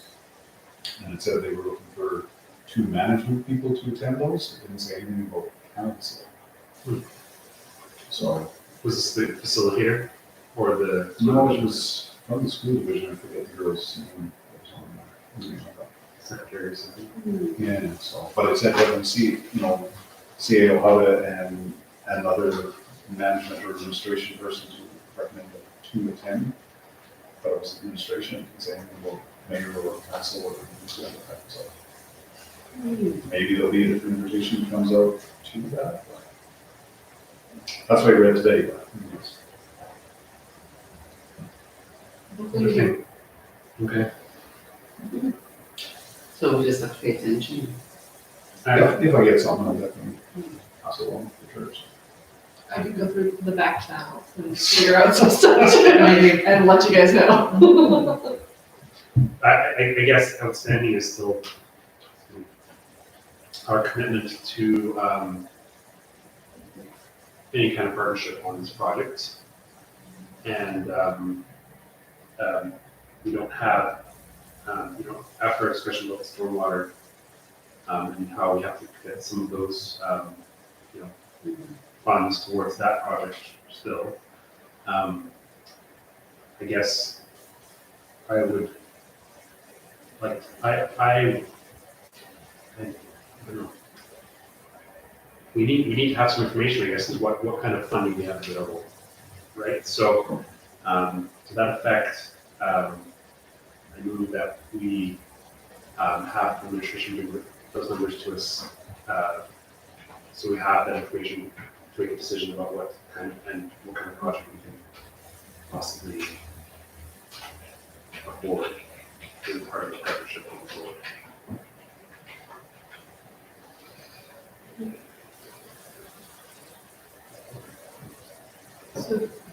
So I'm sorry. This is the thing about this room is it's like, it's hard to see, but you can speak.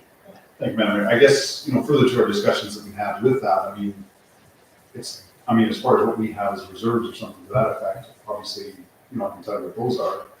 But there was also talk that depending on whether you're looking at the library or you're looking at a common rentable or meeting area, to decipher those types of grants without knowing if that's the direction you want to go, it's a little bit difficult to kind of have that information somewhat available. And I guess that's where we kind of thought, well, we'd see where sort of, because when I emailed Alistair after our discussions there a while back, something to that effect that, we would need to kind of, what would be involved with this or what the process was. I never really heard back from them, but kind of the understanding was that, what were you looking for from us in terms of that? And there wasn't really a response, so. Because it can be a lot of things, obviously, so, and depending on, there's different grants out there that do require some investigation in terms of how they work or, how our parties are involved to get them, and that's a fairly rigorous process without knowing. Yeah, that is very true. Can you narrow it down for you? Yeah, and I guess I was hoping that the initial discussions might be to the effect that this is what we're looking at, and we would like to see maybe what some of the things that Councillor Poultry had indicated in the presentation that he did in terms of is that something that we would like to explore or that they would even like to explore. I think that's part of the visioning session is about. Yeah. And I guess what I want to know is, I guess what kind of scale of project are we looking at? I guess it depends on what kind of funding and what type of thing we're targeting. And as part of budgeting, you'll see a little bit of reserve capacity we have. You'll see grant like MSI, allocated funds and certain grants that we have access to right now that are the basic ones. So that would be somewhat available with budget information, but again, that's, depends on what kind of the 90-10, 70-30, 50-50, there's how many players come in, like I say, if it's a library, you may bring in extra parties, if it's, a common meeting area, again, like creating different scenarios. I guess, so in order for us to figure out what kind of grants we need to be looking at, we need to make a decision of what type of project we're going forward. But then I think we're a bit, we have to work together because at the same time, we're not sure how much money we have, if we have enough money to even look at the library grants, right? If we get a grant, say, to cover, if there's library grants, say for, 20% of that or whatever, could we even look at it, I guess. So I guess it's hard to know what we should do if we don't know what available, I guess, to us a little bit. And so maybe we should give us a few options. Maybe there's 3 options or something that would be easier to look at as potential.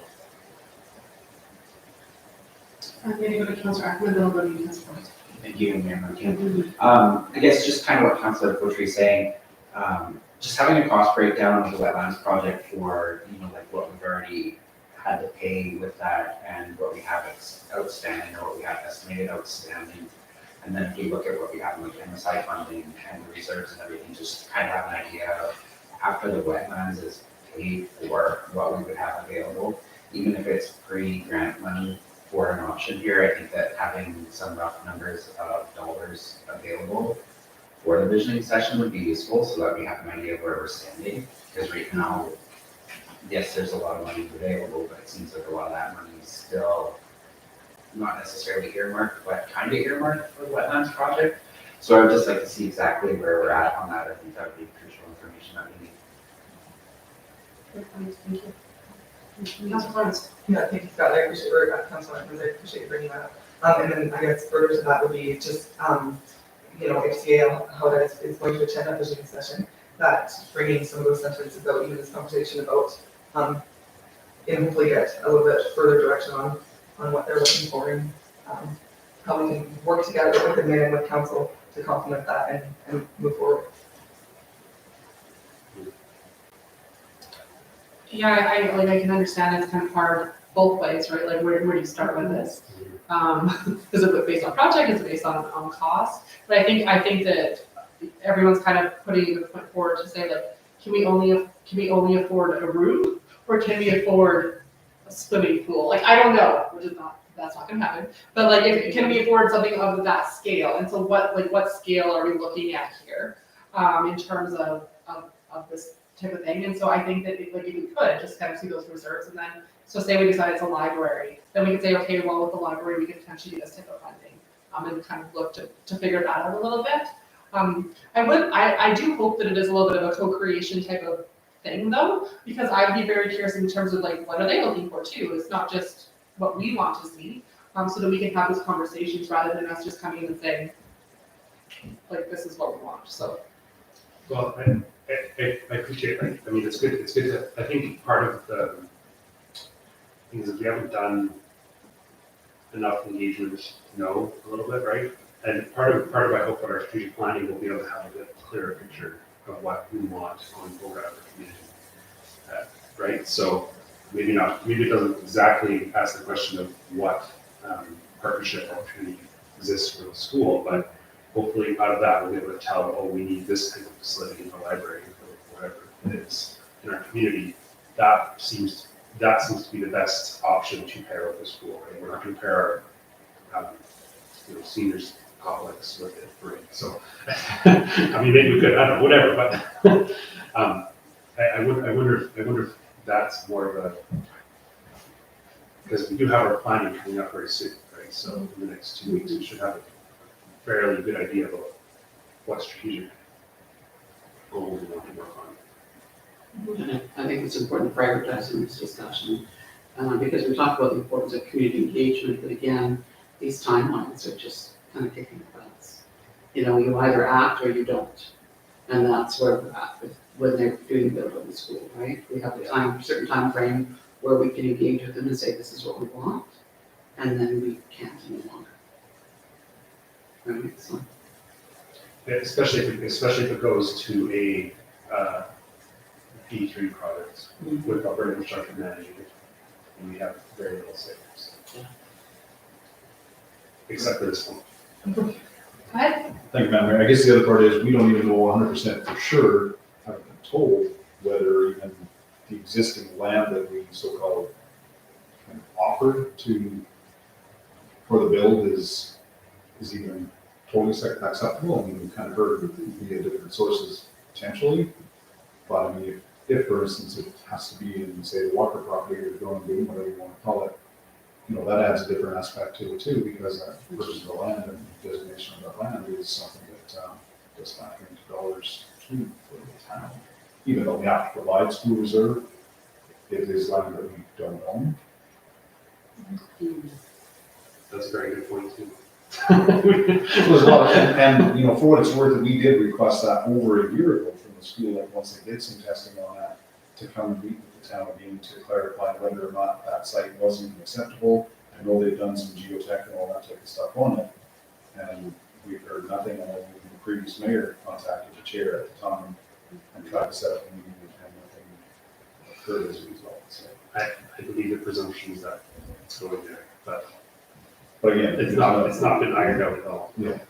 Is that something that we would like to pursue? Because I can reach out to like the chair of their board, to see if that is, so that we have an understanding of that, or is that something that we should wait until the session, or what should we do? I believe it should be figured out before the session. You guys know. Okay, I can reach out to their chair and set something up and get some clarification on that if that helps.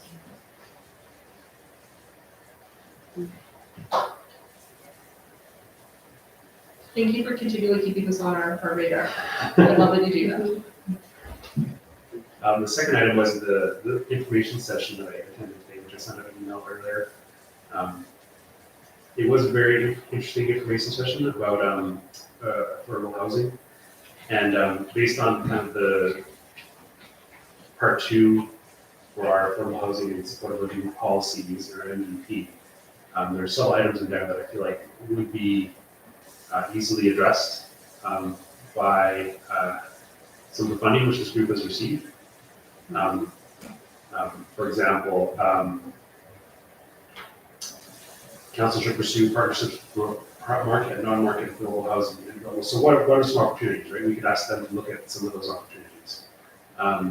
Council should develop and implement an affordable housing strategy to encourage the availability of affordable housing. So we haven't implemented a strategy, an official document that outlines a strategy. We could ask them to prepare a strategy for us. Council should develop a policy to set neighborhood targets for percentages. I don't believe we have that. So they're pretty much just go through this whole list, and we have nothing done on this list as part of our MVP.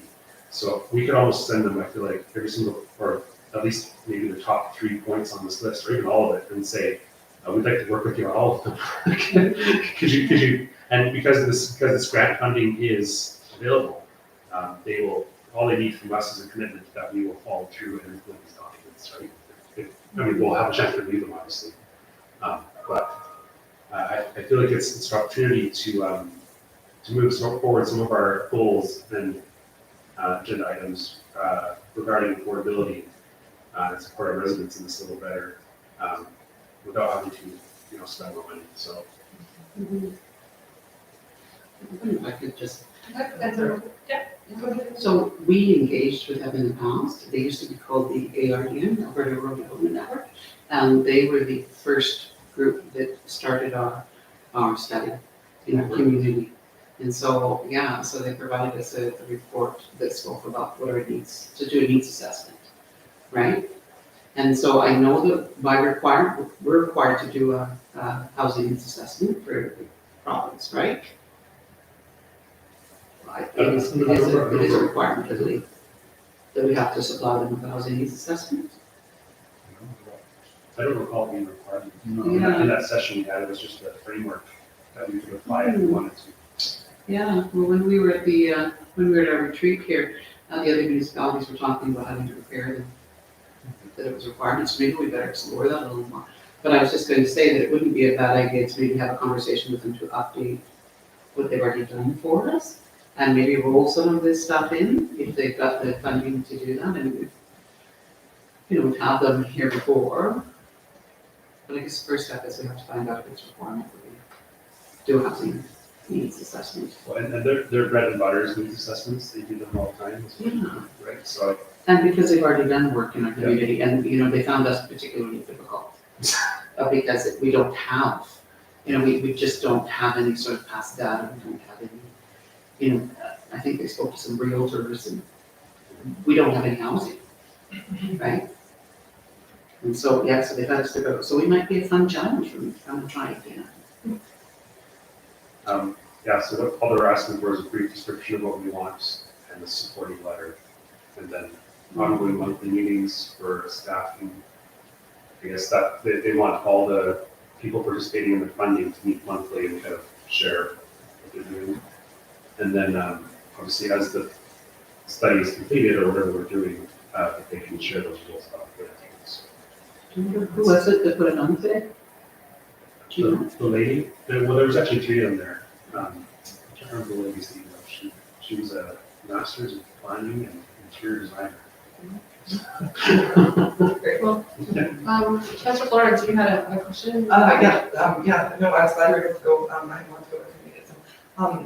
But when you talk about the policy creation and stuff like that, that really speaks to me because policies are kind of my jam. But just a question, like when we talk about visioning, and big projects and ideas like housing, things like that, Mr. G, kind of coming up and like you said, we'll hopefully solidify some of this stuff, but like for right now with the deadline of June 4, with, like our current strategic priorities, like how do you see this, like what would be our next step? What would you, Well, I guess it depends on which items we ask them to do, right? So if we ask them to create a affordable housing strategy for us, there might not be any capital costs to that, for example. It might just be looking at some zoning bylaws, looking at some policies, right? It might not actually have any direct capital implications. They may recommend, oh, we should try and look at a project, but that doesn't mean we have to do that project, right? We could put it on the agenda for a longer term horizon, I believe, right? I don't think they expect, to build projects for every single person who applies for this, so. so with the deadline of, sorry, thank you, with the deadline of June 4th, let they just for like that commitment to see if we do it, but then really like this information could be prepared to what we want it, and then we could potentially run with it at a later time. So even if it's not necessarily one of our priorities, which I expect it will be, like that we can still kind of look at that. Yeah. Okay. Yeah.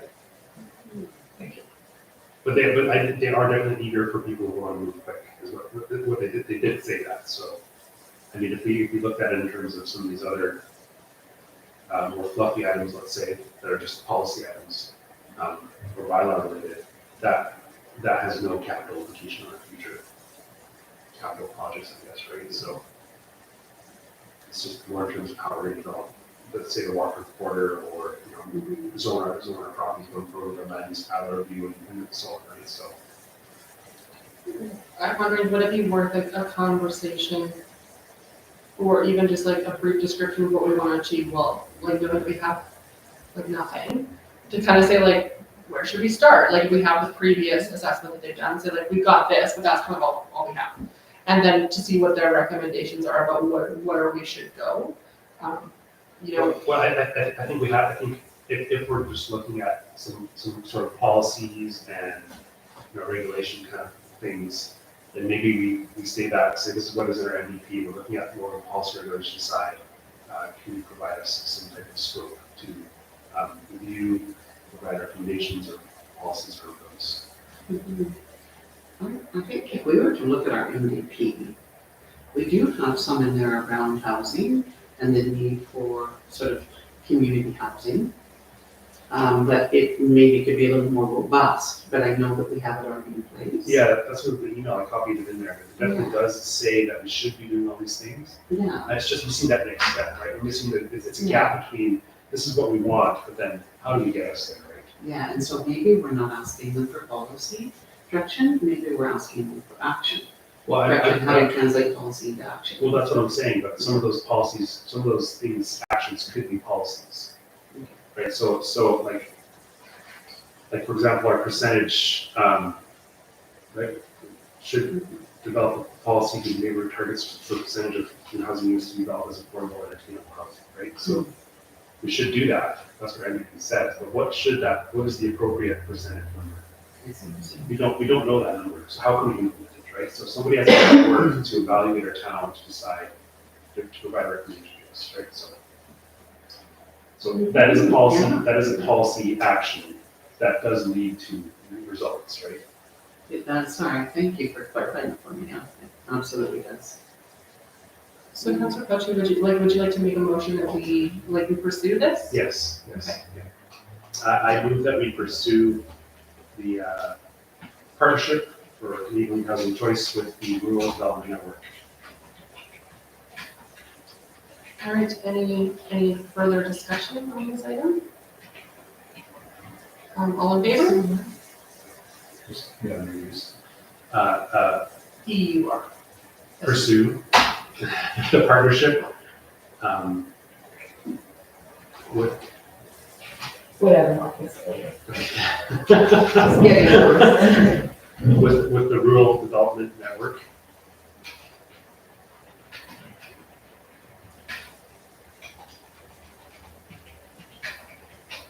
Development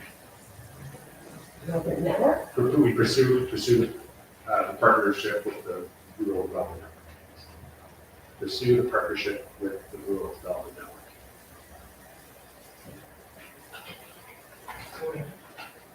For consulting for housing. Yeah, for consulting for, Community housing, or do we just let housing? yeah, let's say, yeah, affordable housing strategies.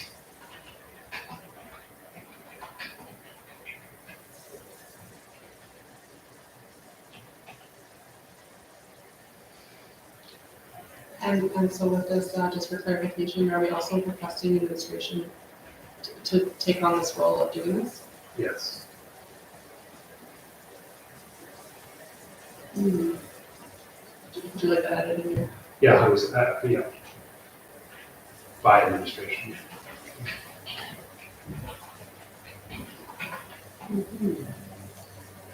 All right, Councilor Florence? Just a question on the motion. So when it talks about one meeting with the Cobra staff per month, the policy bylaw committee meets once per month. Would it like be appropriate to someone slide in with that, or like with the CAO, or like is it just whatever the town puts forward? Am I getting too much into the weeds right now? A little bit. I think they just wanted somebody to always be kind of in charge of the project going forward. So they did suggest a staff member, because it might be, I presume they're, it may not be the CAO, I mean, in our town's not the CAO, but they may be someone else, Mike, I don't know, where, maybe it's less. That's not for me to decide. And maybe it might fall under the purview of the community enhancement committee, right? To sort of oversee that, partnership. But really with those monthly meetings, it should be easy to kind of keep it. Yeah, if we want to, I guess it might be a good thing like you're suggesting, first and foremost, that we assign this to a particular committee to oversee its ongoing work, I guess. So, yeah, we have a couple of committees that could look after this, community sustainability and the bylaw potentially. But I think maybe it has more to do with community sustainability, in my opinion, so. And then we direct to bylaw when we get down to the, Yeah. to the roots of it. Okay. I'll call the question. All in favor? This is carried. Thank you. All right, do you have anything else for your report? That's great. Very action-packed. Yes. Yeah. Deputy Mayor Calvo. Those are pretty big shoes to fill. Can somebody else go first, just to give us a little downtime? It's you and me. I see why. Oh, and Councilor Ackerman, I thought you just started there, but. Yeah.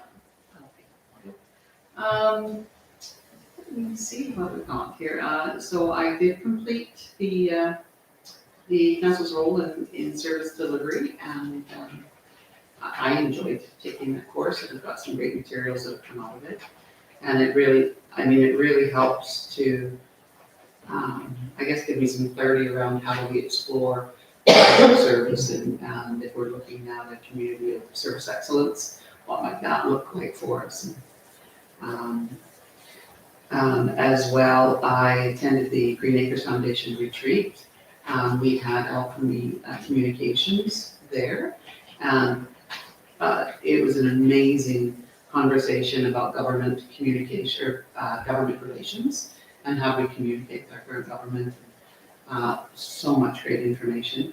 As a matter of fact, I've signed up for a workshop that Catherine is offering tomorrow. It's just a 1-hour workshop that talks about crisis communications planning. And I'm really looking forward to learning more about that. And it's really just about how do we create a strong message? How do we plan for when we have to tell our story as a community and control the narrative? And we see that pop up often in just small Facebook rants or angers that grow on each other that necessarily aren't the active story. So I thought, not that it means I'm going to run onto Facebook and start engaging, But it's good to have that knowledge in the event that we require it. Yeah, I listened in on the local government funding formula today.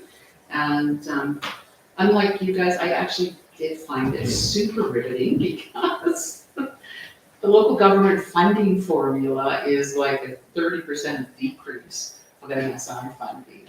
And so I love when they have a conversation about creating it as a more equitable funding formula rather than just equal access across the board, right? So I thought that was kind of, I love that they're advocating for sort of the smaller rural communities to ensure that their infrastructure needs met, right?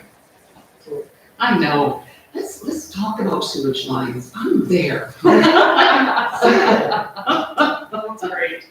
And then, of course, lunch with Public Works, and I really, really enjoyed. And they were so appreciative that we bought them lunch and acknowledged the work they do. Yeah, and I was at the lunch too, I forgot to mention, but I really like to share the service level matrix. Yes. Yes, that was very interesting to try and outline all of our service levels and what they are, what they should be, what. Yeah. And align them with what resources we have available to provide them. You know, the community of size and what's our tax base. I mean, all those things have to come into play, right? But yeah, it really puts it nice and clear for us working with that. And yeah, I think those were just the big jump outs. Great. Are you folks looking at me a little bit? No, I'm thinking, you said I didn't have anything. I think you had quite a bit. That's pretty good. Councilor Ackerman. Okay, I'll keep it short. I just had policy bylaw meeting, and besides that, just for council meeting and special meeting. There you go. Short and sweet. I'm right with you there. It's been a little bit quiet for me, so I had Mayor's and Leaves last, no, that was a while ago. Forget that part. So I haven't actually had a lot of meetings lately. But one thing I did want to bring up is that the Youth Do crew did win a national award, which I thought was pretty cool. And so actually some of our local people were actually featured within the awards video. And so I can send that up to everybody if you'd like to take a look at it. So again, just great work that FCSS is across the region and with some of even our local youth as well. It's kind of exciting to see. Yeah, but that is kind of all that I have for this time. So if there's nothing else for us, we're going to move on to external reports. And I'm going to ask for a motion to accept the external reports, and then if there's any discussion, we can do it after. I'll make that motion. I move that the external reports presented in this meeting are accepted. Okay, any discussion? If not, all in favor? That is carried, thank you. Okay, now correspondence. We didn't pull anything out of there, so I'm going to ask for a motion to acknowledge the correspondence. I'll make that motion. Great, thank you. Any discussion? If not, all in favor? That is carried, thank you. Now moving on to other business, we're going to start out with the first item here, which is a letter from Dan Polovich regarding stockpile of dirt. I'm going to turn this over to CA to provide some information on this. Okay, thank you, Madam Mayor. So I guess basically he's indicated there, he was just suggesting maybe some use for the stockpile of dirt, as in covering the irrigation canal.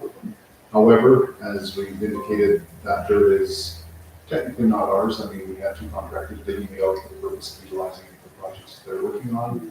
So I guess it's the motion that we've got on the table here, or it's on the screen, is basically that we acknowledge receipt and just advising accordingly that as far as the safety, et cetera, it will be moved. It may be up to a year before it's all gone, but it will be eventually gone. Sorry, two things.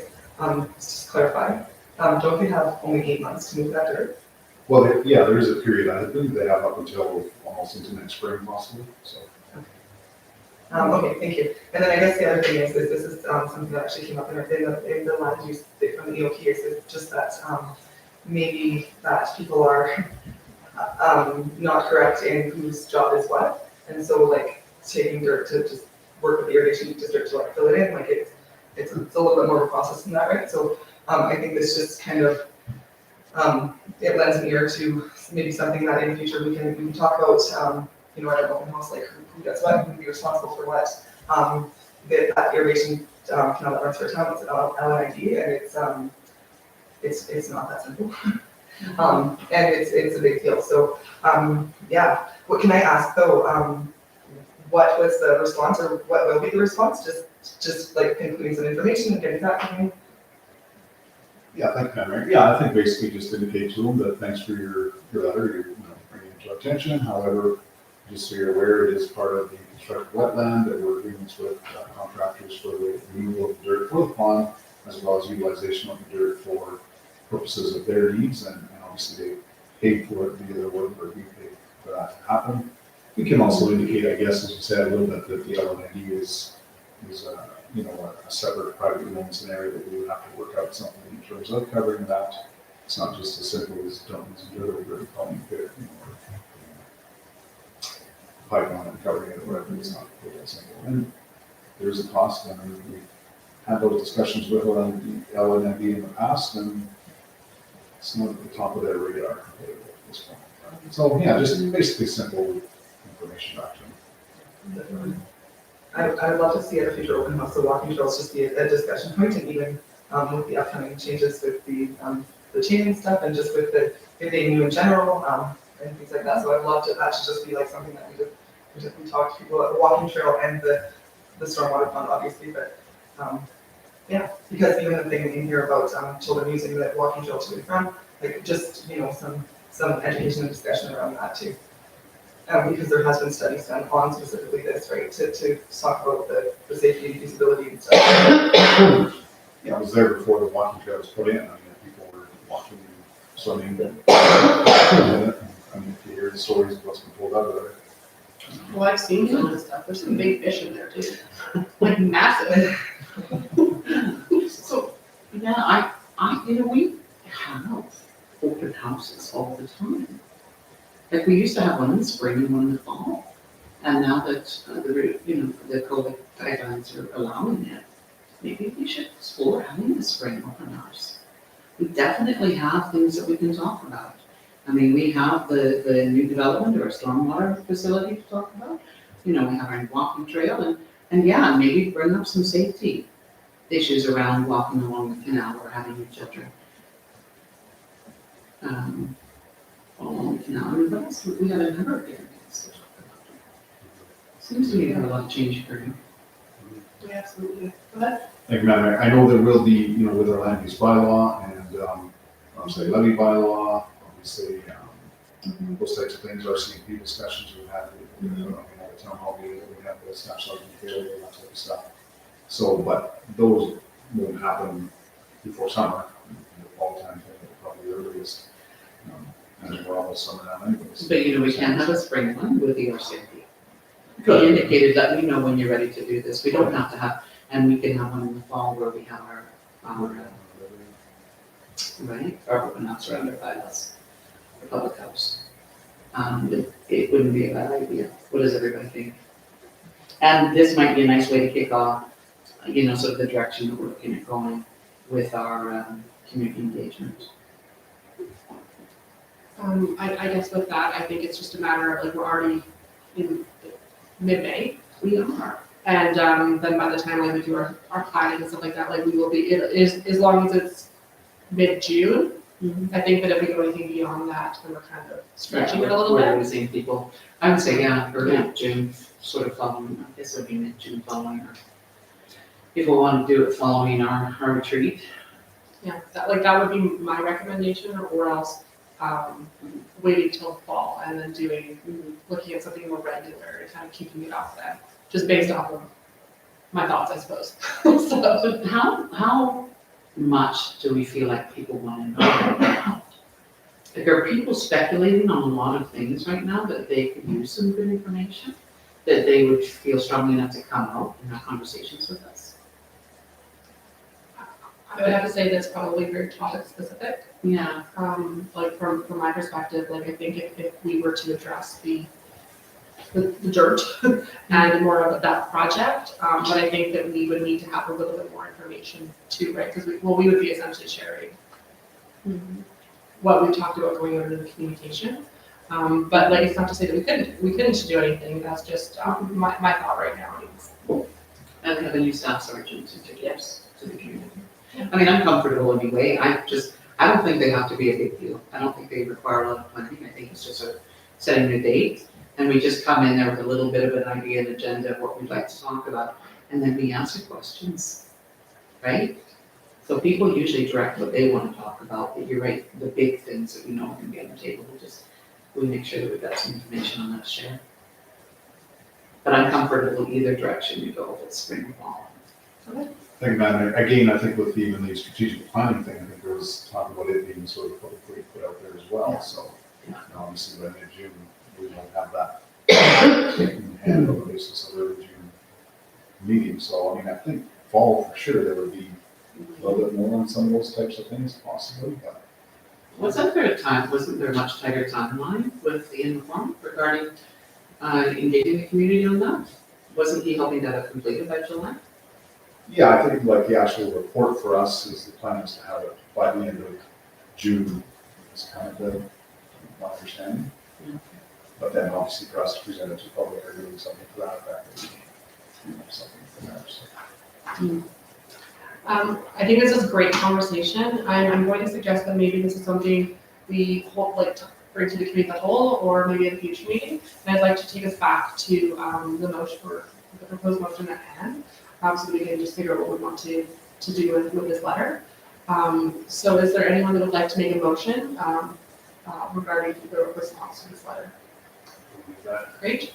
I move that the council of the town of Horst offers Chief Administrator Alba to acknowledge receipt of a letter from Dan Olovich regarding the stockpile of dirt in the constructed wetland areas and advising the intent of the dirt stockpile. Any further discussion? If not, I'll call question all in favor. It is carried. Thank you. Okay, the next thing that we have here is the town self-update regarding Alberta municipalities' future of municipal government project. I'll see you about it. I'll turn this over to you. Thank you, Madam Mayor. Again, just, there's a paper they've developed, in terms of that, so we're just looking for some input with the webinar coming up here very shortly with the author. Don't know a whole lot more about it other than what it says in here, I guess, in terms of what's been drafted. And, I think it's, the link to it, I think, was a fairly few pages, I think it's 40-some pages or something to that effect. I think. So, I guess just a matter of whether someone's interested in attending that webinar, possibly. I'm sure it'll come up with Q&As and all those types of things moving forward. Is anyone interested in attending this? I just want to mention that I did look through the applications that are available, and the direction seemed to be more about, is the current organization of municipal government correct? What is the best organization of municipal government? So kind of some very big picture ideas that I think would feed into how the province organizes municipalities, right? So as to our mobile application, nothing immediate didn't seem like, but it would be an opportunity to provide feedback into that document that could potentially change things in the future, or maybe not. Maybe it recommends the same, because they were mentioning like in Ontario and BC, they have different structures of regional districts, for example, right? So that kind of goes into another level. So, they were kind of comparing those models against what we have. So that was kind of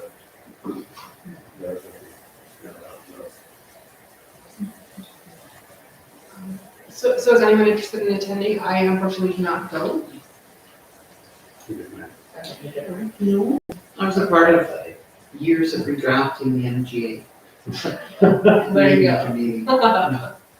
All right, so then if there's nothing there, then there's no motion for that one. The next one here is the Alberta Municipalities EOEP Regional Partnerships and Collaboration. Is anybody interested in participating in this new session? interested but not available. I'm saying too. You know what, this is such a good session, this is one they did before during COVID ticket, it's a really good session. Yeah, it sounds really good, it's just the dates just don't work for me right now. Is there anyone else that would be interested in attending at this point? Nope, okay. Just moving on. The next one we have is the Alberta Municipality Summer Municipal Leaders Caucus. And so, is there anyone that is interested in attending this? And I believe that closest to us, I think it's in Medicine Hat, if I remember correct. Yeah. Tuesday. Which would be a council meeting or is that 24 council? It runs from 9 to 3, so. it could be- So I guess so you get back right now. I'd actually be interested in the, it is in Medicine Hat, isn't it? I was looking at that date on the 21st. It says between June 14th, oh, sorry. Yeah, the 21st is in this map. I would like to go to this. Deputy Mayor Caldwell, would you also like to attend this as well? I'd love to. The one in Medicine Hat? Yes. Yeah, okay. Is anyone else? No, I was just gonna say I can make that. Oh, motion. perfect, thank you. Yeah, I move that Mayor Muntean and Deputy Mayor Caldwell are authorized to attend the Summer Municipal Leaders Caucus in Medicine Hat on June 21st, 2022. Any further discussion? If not, call question, all in favor? That's carried, thank you. The next one that we have here is Rachel Thomas, MP, has a Community Builders Awards program. And this is something where we don't have a motion to put forward for this, but I did want to, I was considering putting the Parks and Recreation Society forward for this award, and so I will be filling that out on the behalf of this. Just or on, like, for myself, I suppose. Not on their behalf, but for them. Go ahead. Yeah, just a question, because I looked at the form there, I was thinking personally, the nominating Patrick and Disha at the pharmacy, I think they really step up in the community and they're a very valuable asset for our community. I don't know if we should, like with a nomination form, whether we do it on behalf of the town or would we be doing it on behalf of an individual. So I'm wondering if there's more way to take things from a town perspective. Right, if they're looking some grants on it. Yeah, sure, go ahead. I honestly, I don't think there's more weight to it. I think that it would just be based on the individual, the group's contributions. I would hope that it wouldn't be biased as to where it came from. And you'd have to be written by somebody who knows the best things. Would you be interested in taking that on, finding, I mean, I think anecdotally, we all know the amount of value they bring to our community, but it would take someone that can ferret out the information and I would be willing to take that on. I think that's great. Perfect. All right, okay, moving on from that one to, we've already discussed the development permit. And then we are going to go into closed session. Oh, so I'm sorry, I forgot that on here, so we got the twinning. Yeah. We'll move into that now, apologies for that. No, that's okay, thank you. So I had forwarded an email, like not that long ago, but just had gotten it from the Highway 320 Development Association, requesting a letter of support from local impacted municipalities on the Highway 3. So it's asking for a letter of support. It's indicating that newsletters are from 2017 or 2019. Except I don't think we probably would have sent them if we weren't on the association, unless we did just as a person on the way or as a town on the way. But anyway, so they sent a template, and I would like to make a motion. So I move that we use the template provided to send a letter of support to fund the remainder of Highway 3. Great. Any questions on this? Oh, go ahead. Not so much a question, just a thought on this one. Typically, I'm not really for letter-writing campaigns, but as you are a member of the association, I do feel that it's supporting the association that we are a member of. So it would be a good idea to do this. I do have a question. Who is this letter coming from? So the letter would be coming to us, and then we'd send it to, the Direct Department of Transportation, and then it would be, also it'd be, through the National Train Corridors, whatever. But yeah, so it would be sending it to the Department of Transportation. But I guess I'm wondering, Oh, like, sorry. our end, is it It's from the CAO, or is it from, like, would he be writing this on behalf, or would it be, like, you as part of this, or me as mayor? I guess that's what's going to. Yeah, sorry about that. Yeah, so it'd be on behalf of our municipality. Okay, If there was a business that affected, like if Noble Diesel wished, they could also provide a letter of support. This is, if we haven't done it in the past, I just wanted to again bring everybody's attention to the fact that the intersection of Town is actually a temporary intersection, and so I really feel it's important, and I mentioned this in the past, to have a seat at this table and to continue to advocate for the highway that, runs adjacent to our town, and to have a seat at the table, and to support the further turning of this highway the whole way. My hope is that that statement was not completely accurate. Mine? I think because we had that entranceway completely re-engineered and fixed, so I'm hoping that it is a permanent. It was always meant to be a temporary, Right, yeah. coming into our town, that's why it was engineer supported, but I'll seek further clarification on that, but the last I heard it was temporary, but I would be interested to know. yeah, I would feel uncomfortable thinking that way. Plus you did invest some money in it, so. What, well, that's, Temporary means like in 50 years, possibly, right? Well, that's your grandchild trying to get out of town. well, I think that, Yeah, it is important. Yeah, To do that. yeah, I agree. If you're on the side of, please don't shut the intersection down. CAO, how do do you have something? I just wondered, the template letter, is that, I don't know if I've seen that, or if you can send it to me, just to Yeah, I just got it today at like 3:55, so it needs to be in by, May 25th, but I did, CC you in it. Yeah, but it was after our stuff, that'll take.